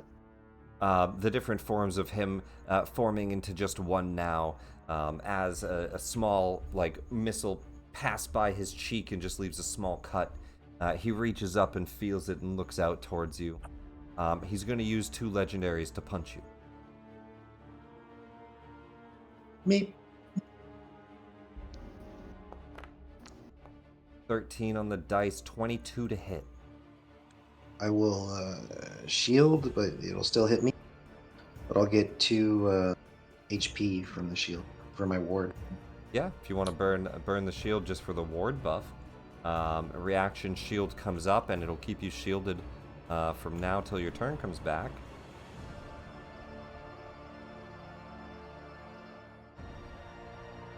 Are you keeping track of the ward anywhere? Yeah. Okay. There, perfect, you should perfect. see the arcane ward. It now has 2 points on it from the shield. Oh, do you have it under feature or something? Yeah, you If you do. open my sheet, I favorited see it on it. the left, and it's also in the feature. Awesome. Good stuff. I see it. I was just making sure you're keeping track of it because I wasn't. Yeah. All right. There you go. Cast shield. That's his To 2 use the spell legendaries. slot. Burn that.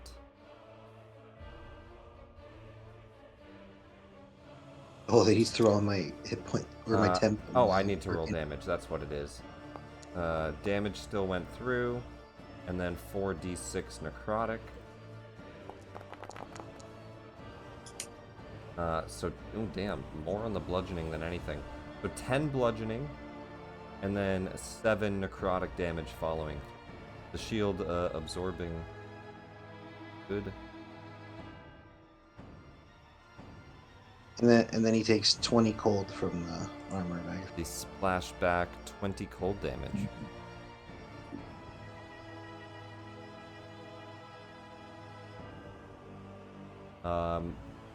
Seeing that she is about to die, she is going to disengage.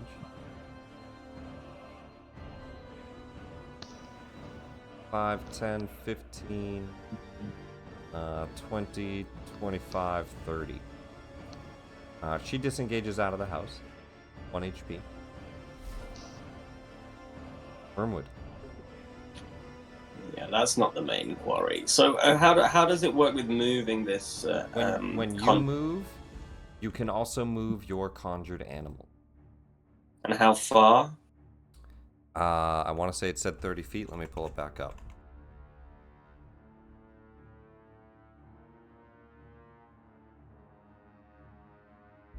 Uh, 30 feet.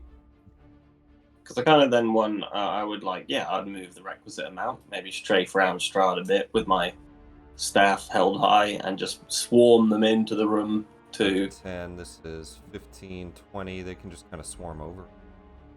Yeah, that's what I want to happen. Is that an action? And so it's just when I move, it just happens. It's not like I have to spend anything. You don't have to do spend that. anything. When you move, it moves. Okay, great. And then I will use bonus action to Shillelagh, and then I will smash him, hopefully. So that is a d20 plus 12. I'm just going to do this manually. So he has until to we... make a dex save because it entered his space. Oh, for the guys, yeah. And then yeah. 4d10 damage.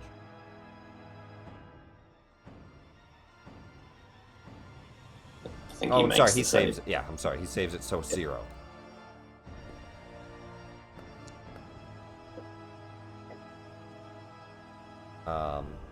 And then that's your shillelagh attack. Shillelagh attack, yeah. That hits. Oh, that hits. Okay, then, so it's... AC 16. Oh, meets it, baby! 10 damage. Perfect.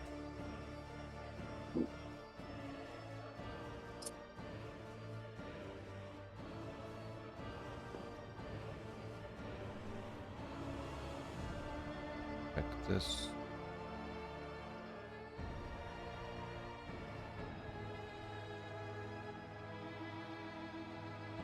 All right. 10 points of damage. Thing out. No, I think I've used everything. I could move, I guess, but nah. I mean, I have moved. I've strafed around Strahd. Oh, you can release Yeah. the fire damage. Oh, the from the absorb elements. Yeah. Yeah. How much is that? It reads on absorb elements. I think it's a D6. Let me check. It is 1d6 of fire damage. If Let's you roll upcast that. it, it's more. I didn't. All right. A little ember. Every little bit counts. This way, he won't die at 1 HP and have a whole round. That's true. Like if he gets to, but now if he gets to 1 HP, There have been so I can- many enemies with 1 HP. Every little. Man, I wish I had done 2 HP. All right. That is the end of your turn. We'll go to Rovan, top of the round. Oh, actually, I will move this one square up to give Oscar room to come in. It's more. I'm like, I kind of stand aside and like I do a physical check. Well, you're Oscar. small. He's large. He can walk. No, I over just you. mean that I'm just moving back to the wall to like I know Oscar's going to be charging in. I don't want to be like anywhere near that because it's going to be brutal. Stand under. All right. Top of the round, round 3. Rovan, you see a familiar face run out, badly wounded, as fast as you can. You're badly wounded yourself, though, and your party is now entangled with Strahd. Wormwood already looks pretty rough. Oscar faring fairly well in his rage, but still having a few wounds himself. What do you do? He looks at his friends and everything that's going on there. Can you see He can't see Wormwood, right? I mean, yeah, slightly. Outside. Just slightly there, yeah. And doors like here's. I'm going to healing word him, Hey, and then I'm gonna make my way outside. what's your healing word? You hear a whistling sound coming from inside. Just imagine the rooster whistling from Robin Hood. Well, As he just awkwardly walks outside, that's- away from the battle. There we go.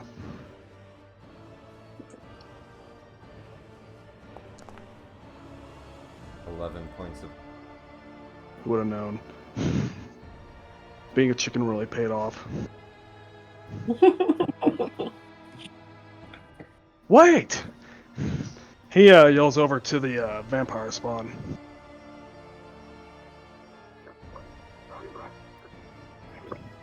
Stepping out of the patio and into the front lawn, you see her running, catching her breath just about here. I mean, unfortunately, that is her full sprint movement, but she turns as she's running. Looks at you. Do you say anything but wait? Seeing her actually look at him, he, I offered you mercy and freedom a long time ago. I was wrong for doing that. I gave you no true way out of here. And he holds out a greater healing potion. Help us or run away. I don't care which. Just survive. And he makes his way back in. Do you leave the potion there? He tries to toss it to her. I think that would be an action or something. It would be action to toss it to her. It'd be item interaction to just leave it on the ground. Actually, you know, he's just gonna come closer and see if she takes it. Item interaction, you can just hand it to her. Give me either. He wants her to take it. Well, actually, your persuasion or deception bonus is more than high enough. Give me persuasion or deception though. As long as you don't like nat 1 it pretty much. Still DC 15. You needed a nat 1 otherwise. She looks and takes the potion and looks back. It's not poison. I mean, you can always test it. Is it poison to a vampire? I don't know. But all I know is that if you stay behind here, you're always gonna be this. I want to give you a way out. There is no way out. Even your back. He won't let us leave. Well, let's just say I can be very persuasive when I need to be. You hand her a If potion. you'll trust- That's item interaction. If you plan to move back in and use action, gotta get moved. Yeah, I think he's used he has used his bonus action for 20 feet of So- movement. yeah, so he'll start to make the best he can in, I guess. You make it like back to the front door. It'd be this is 5, this is 10, gets you all the way to. Just barely sees the chaos in front of him. You still have an And he action. can put... Oh, he does. Well. He looks back one more time and then dashes into the fray. You see her for a moment, like thinking whether or not to actually drink from the bottle. At this point, he just turns his back and leaves it up to her. That's 15 feet, 20, 25, 30 can get you all the way to Strahd. That's where you're trying to go. Hey, Strahd, can we talk about some leasing issues? Running And that's in- where he ends it. Running in past you, Oscar Roven rejoins the battle. Oscar, we jump back to you. All right. Actually, we'll check. Yeah, he's already done legendary stuff. I don't think he wants to be surrounded. I will use a cunning escape before your turn, actually. We've got you surrounded. Hey. Hate to be a dick, but he should fight smart. So he'll move to the stairs. All right. Well, that did this, and I think I can hit him here because I've got reach and I'm tall.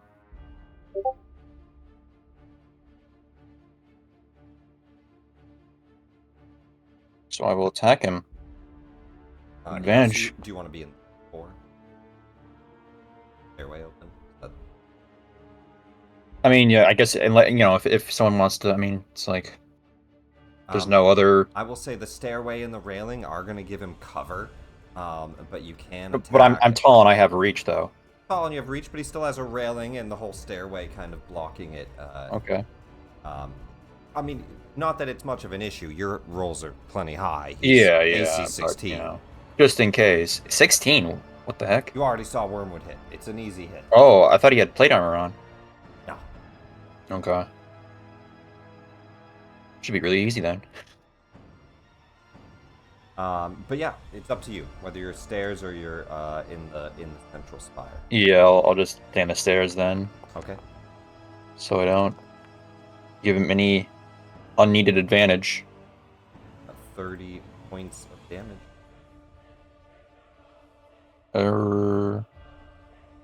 Gee, how much health does this guy have? Good amount.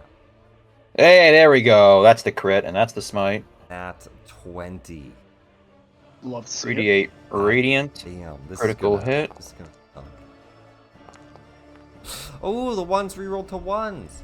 But still, 80 points of damage. That's insane. Woo! No healing. As a radiant smite smashes down with the maul, smashing some of the railing and the staircase with it. It's a marble staircase, but like some of the corners chipping off as it thunders out and a bright light shines. 80 points Near death. Get him, boys. Anything else on your turn? No. It's yeah. All right. That's a heroic strike, it has to be said. An heroic strike? I don't know. I'm not Stephen Fry. He does not get back his blighted fire. He is going to do charm action on you. I don't know all the effects of your rage. I don't know if you can be charmed, but he tries to charm you. He looks at you and his eyes glow. DC I don't think I 17 have. Wisdom saving throw. This is not Yeah. magical. Okay. This is a vampire effect. We have advantage because we got the Hero's Feast. Advantage from charm effects already. Yeah, it doesn't frighten. Advantage on saves. Yeah. 28. 19 on the roll. You start to feel him trying to take over your mind. But you are able to resist the impulse as you hear his voice kind of echoing in your head like a sharp pain. Kill your friends. Instead, you just shake that off, grab them all, and prepare to swing as he poofs into mid.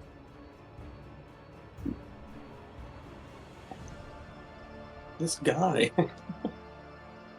He's going to stay within your range, but he starts to move up the stairs a little.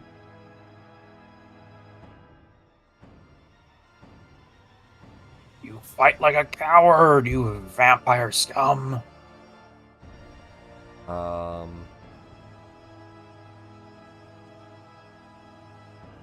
Hagen, go to you. Reaction comes back. The vampire is trying to leave in mist form up the stairway.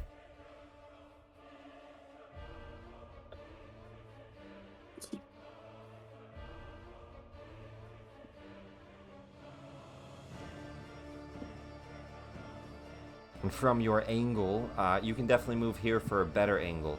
From your current angle, I'd say he has like 3/4 cover. He's moving up that stair.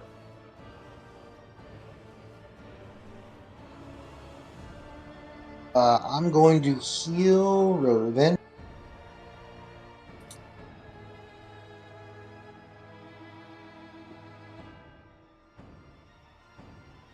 Thank you kindly.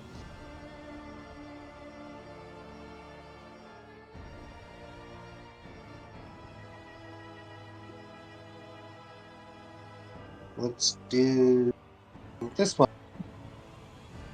Slap you on the, well, I guess, knee. 31 points. Damn. That is a lot of healing. Yeah, And I get that 8 helps. to my shield. 8 back to the shield as a 4th level conjure or cure wounds is bribed out of Hagen's magical ward and protects you, Roven. Some of your wounds. And then my sealing. bonus action, I'm going to heal Woodrow with this healing light.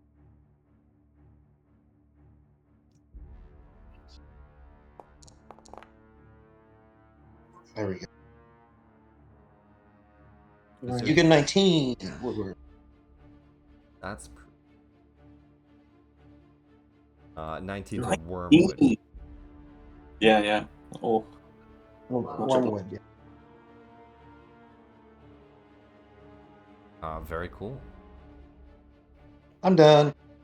You see rejuvenating arcane wards appearing around both of you, shielding you and healing you quickly.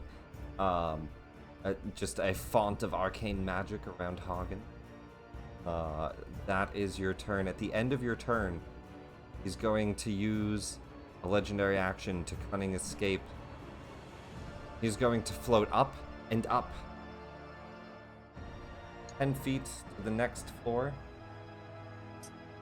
10 feet to the floor above it. And 10 feet attic. Back to the attic. Actually, to the next floor, to this floor. Actually, I think he'll stop here. And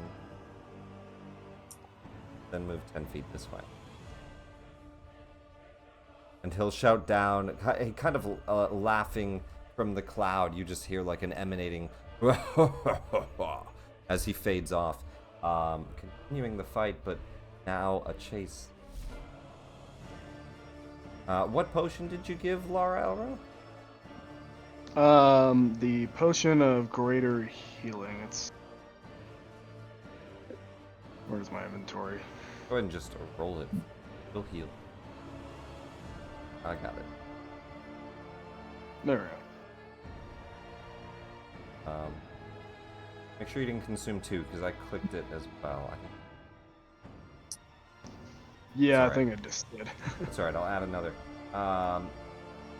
Refund resource. There we go. I might have given it back. 8. 8 is not the correct healing. Why are the potions broken?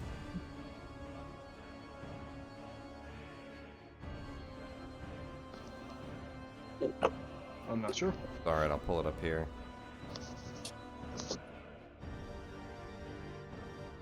I have to do more and more stuff from D&D Beyond lately, and I don't like it.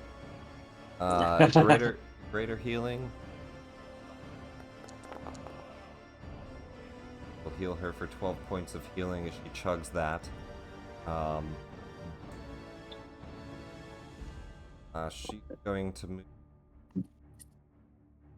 5, 10, 5, 30, 5, 40, 45, 50, 10 feet. Wormwood. Sorry, I just put a mouthful of cashew nuts in my mouth. How far can my swarm go? 30 feet, you said. I would definitely send that up ahead of me. Start having it flap the stairs. 5, 10, 15, 20, 25, 30, 35. Yeah, so 30, so it could get to the top of the stairs. And they don't get in range with Strahd. Strahd's much higher up. He's a whole nother floor up. They get up that floor. God. Okay. I might just give it the dash action. I've got 60 feet if I do the dash action. So I'm hoping by next turn my swarm will come in behind me. But yeah, that's what I'll do. The owls just start to swarm up the stairway, up the circular spiral. You want to dash up there? Yeah, I'll come through the swarm of owls, bounding. 40, 45, 50, 55, 60. 60 gets you to the top of the staircase. You're just ahead of them. Okay. Yeah, that's my turn. All right. I just go ah! as I'm running. As War you get cry. there, the 4 suits of armor behind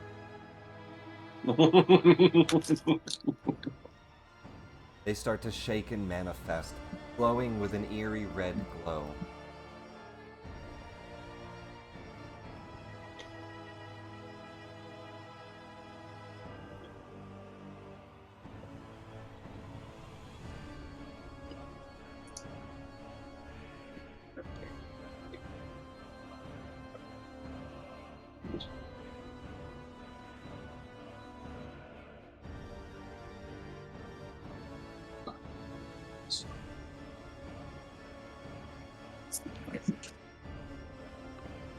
The armor behind you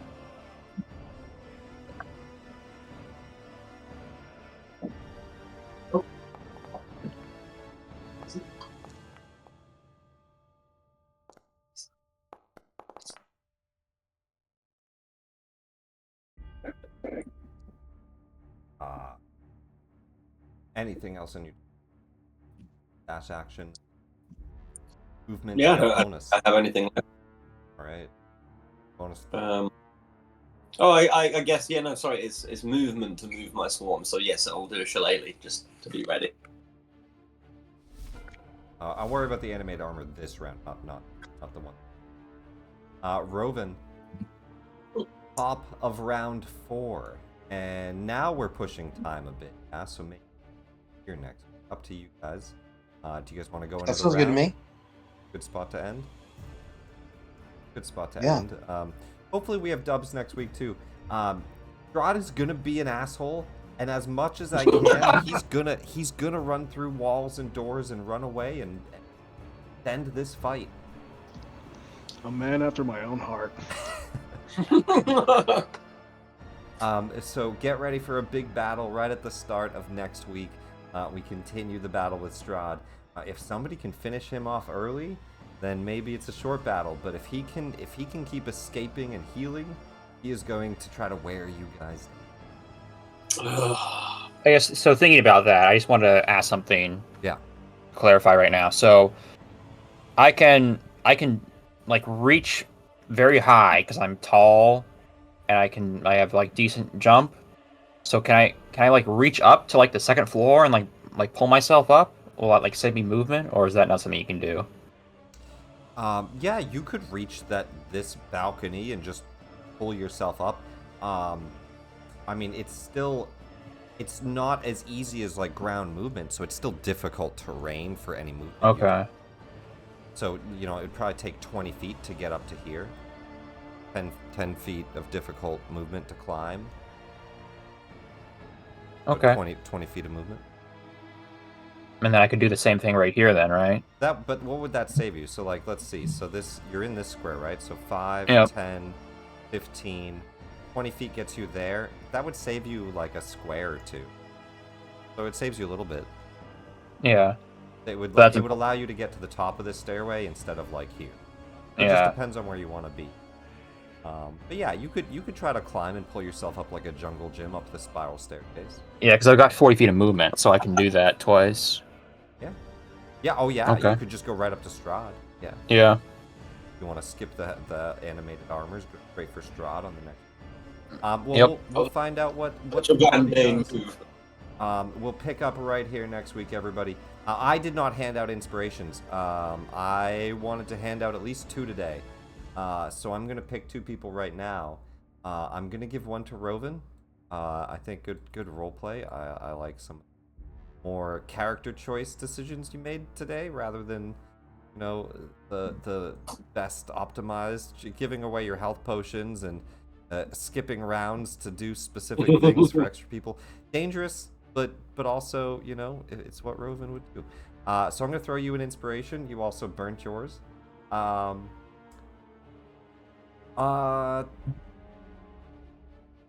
I'm going to give one to Hagen. Do you already have one? You don't. I'm going to give one to Hagen. I not only I like the flavor of some of your spells, but the potency, the healing you're getting out, and the cool usage of the arcane wards. Haven't seen a wizard do this stuff before. I really am enjoying it. Yeah, it's working out well. I kind of like it. Like it a lot. So inspiration to Hagen and to Roven. We'll pick up here next week. If you guys have a moment, your favorite moments really quick, but if you gotta get going, head out. If you share any favorite moments, down the list. It's also a moment for debriefing or questions if anybody has on the top of their head. Noah, thank you for sticking all the way to the end here. You missed this last week, but we do favorite moments. It's kind of like Stars and Wishes or anything like that. If you've ever heard it, feel free to just discuss things and just thing of the session. But any favorite moment or topic of discussion? For me, I like to get in and meet Roven and his character. It's really cool because he wasn't here last week when we played. Yeah. The He has a lot of- unveiling kind of like it seems you've been here before and you knew Strahd and the vampire. That was cool. He just before coming through the portal, he admitted to the party that he had a past dealing with Strahd, and that it might be bad if Strahd finds out he's there. And lo and behold. And lo and behold. Yeah, glad you're able to see that and pick up on some of that. Max, how about you? Yeah. I mean, I really like that scene with Roven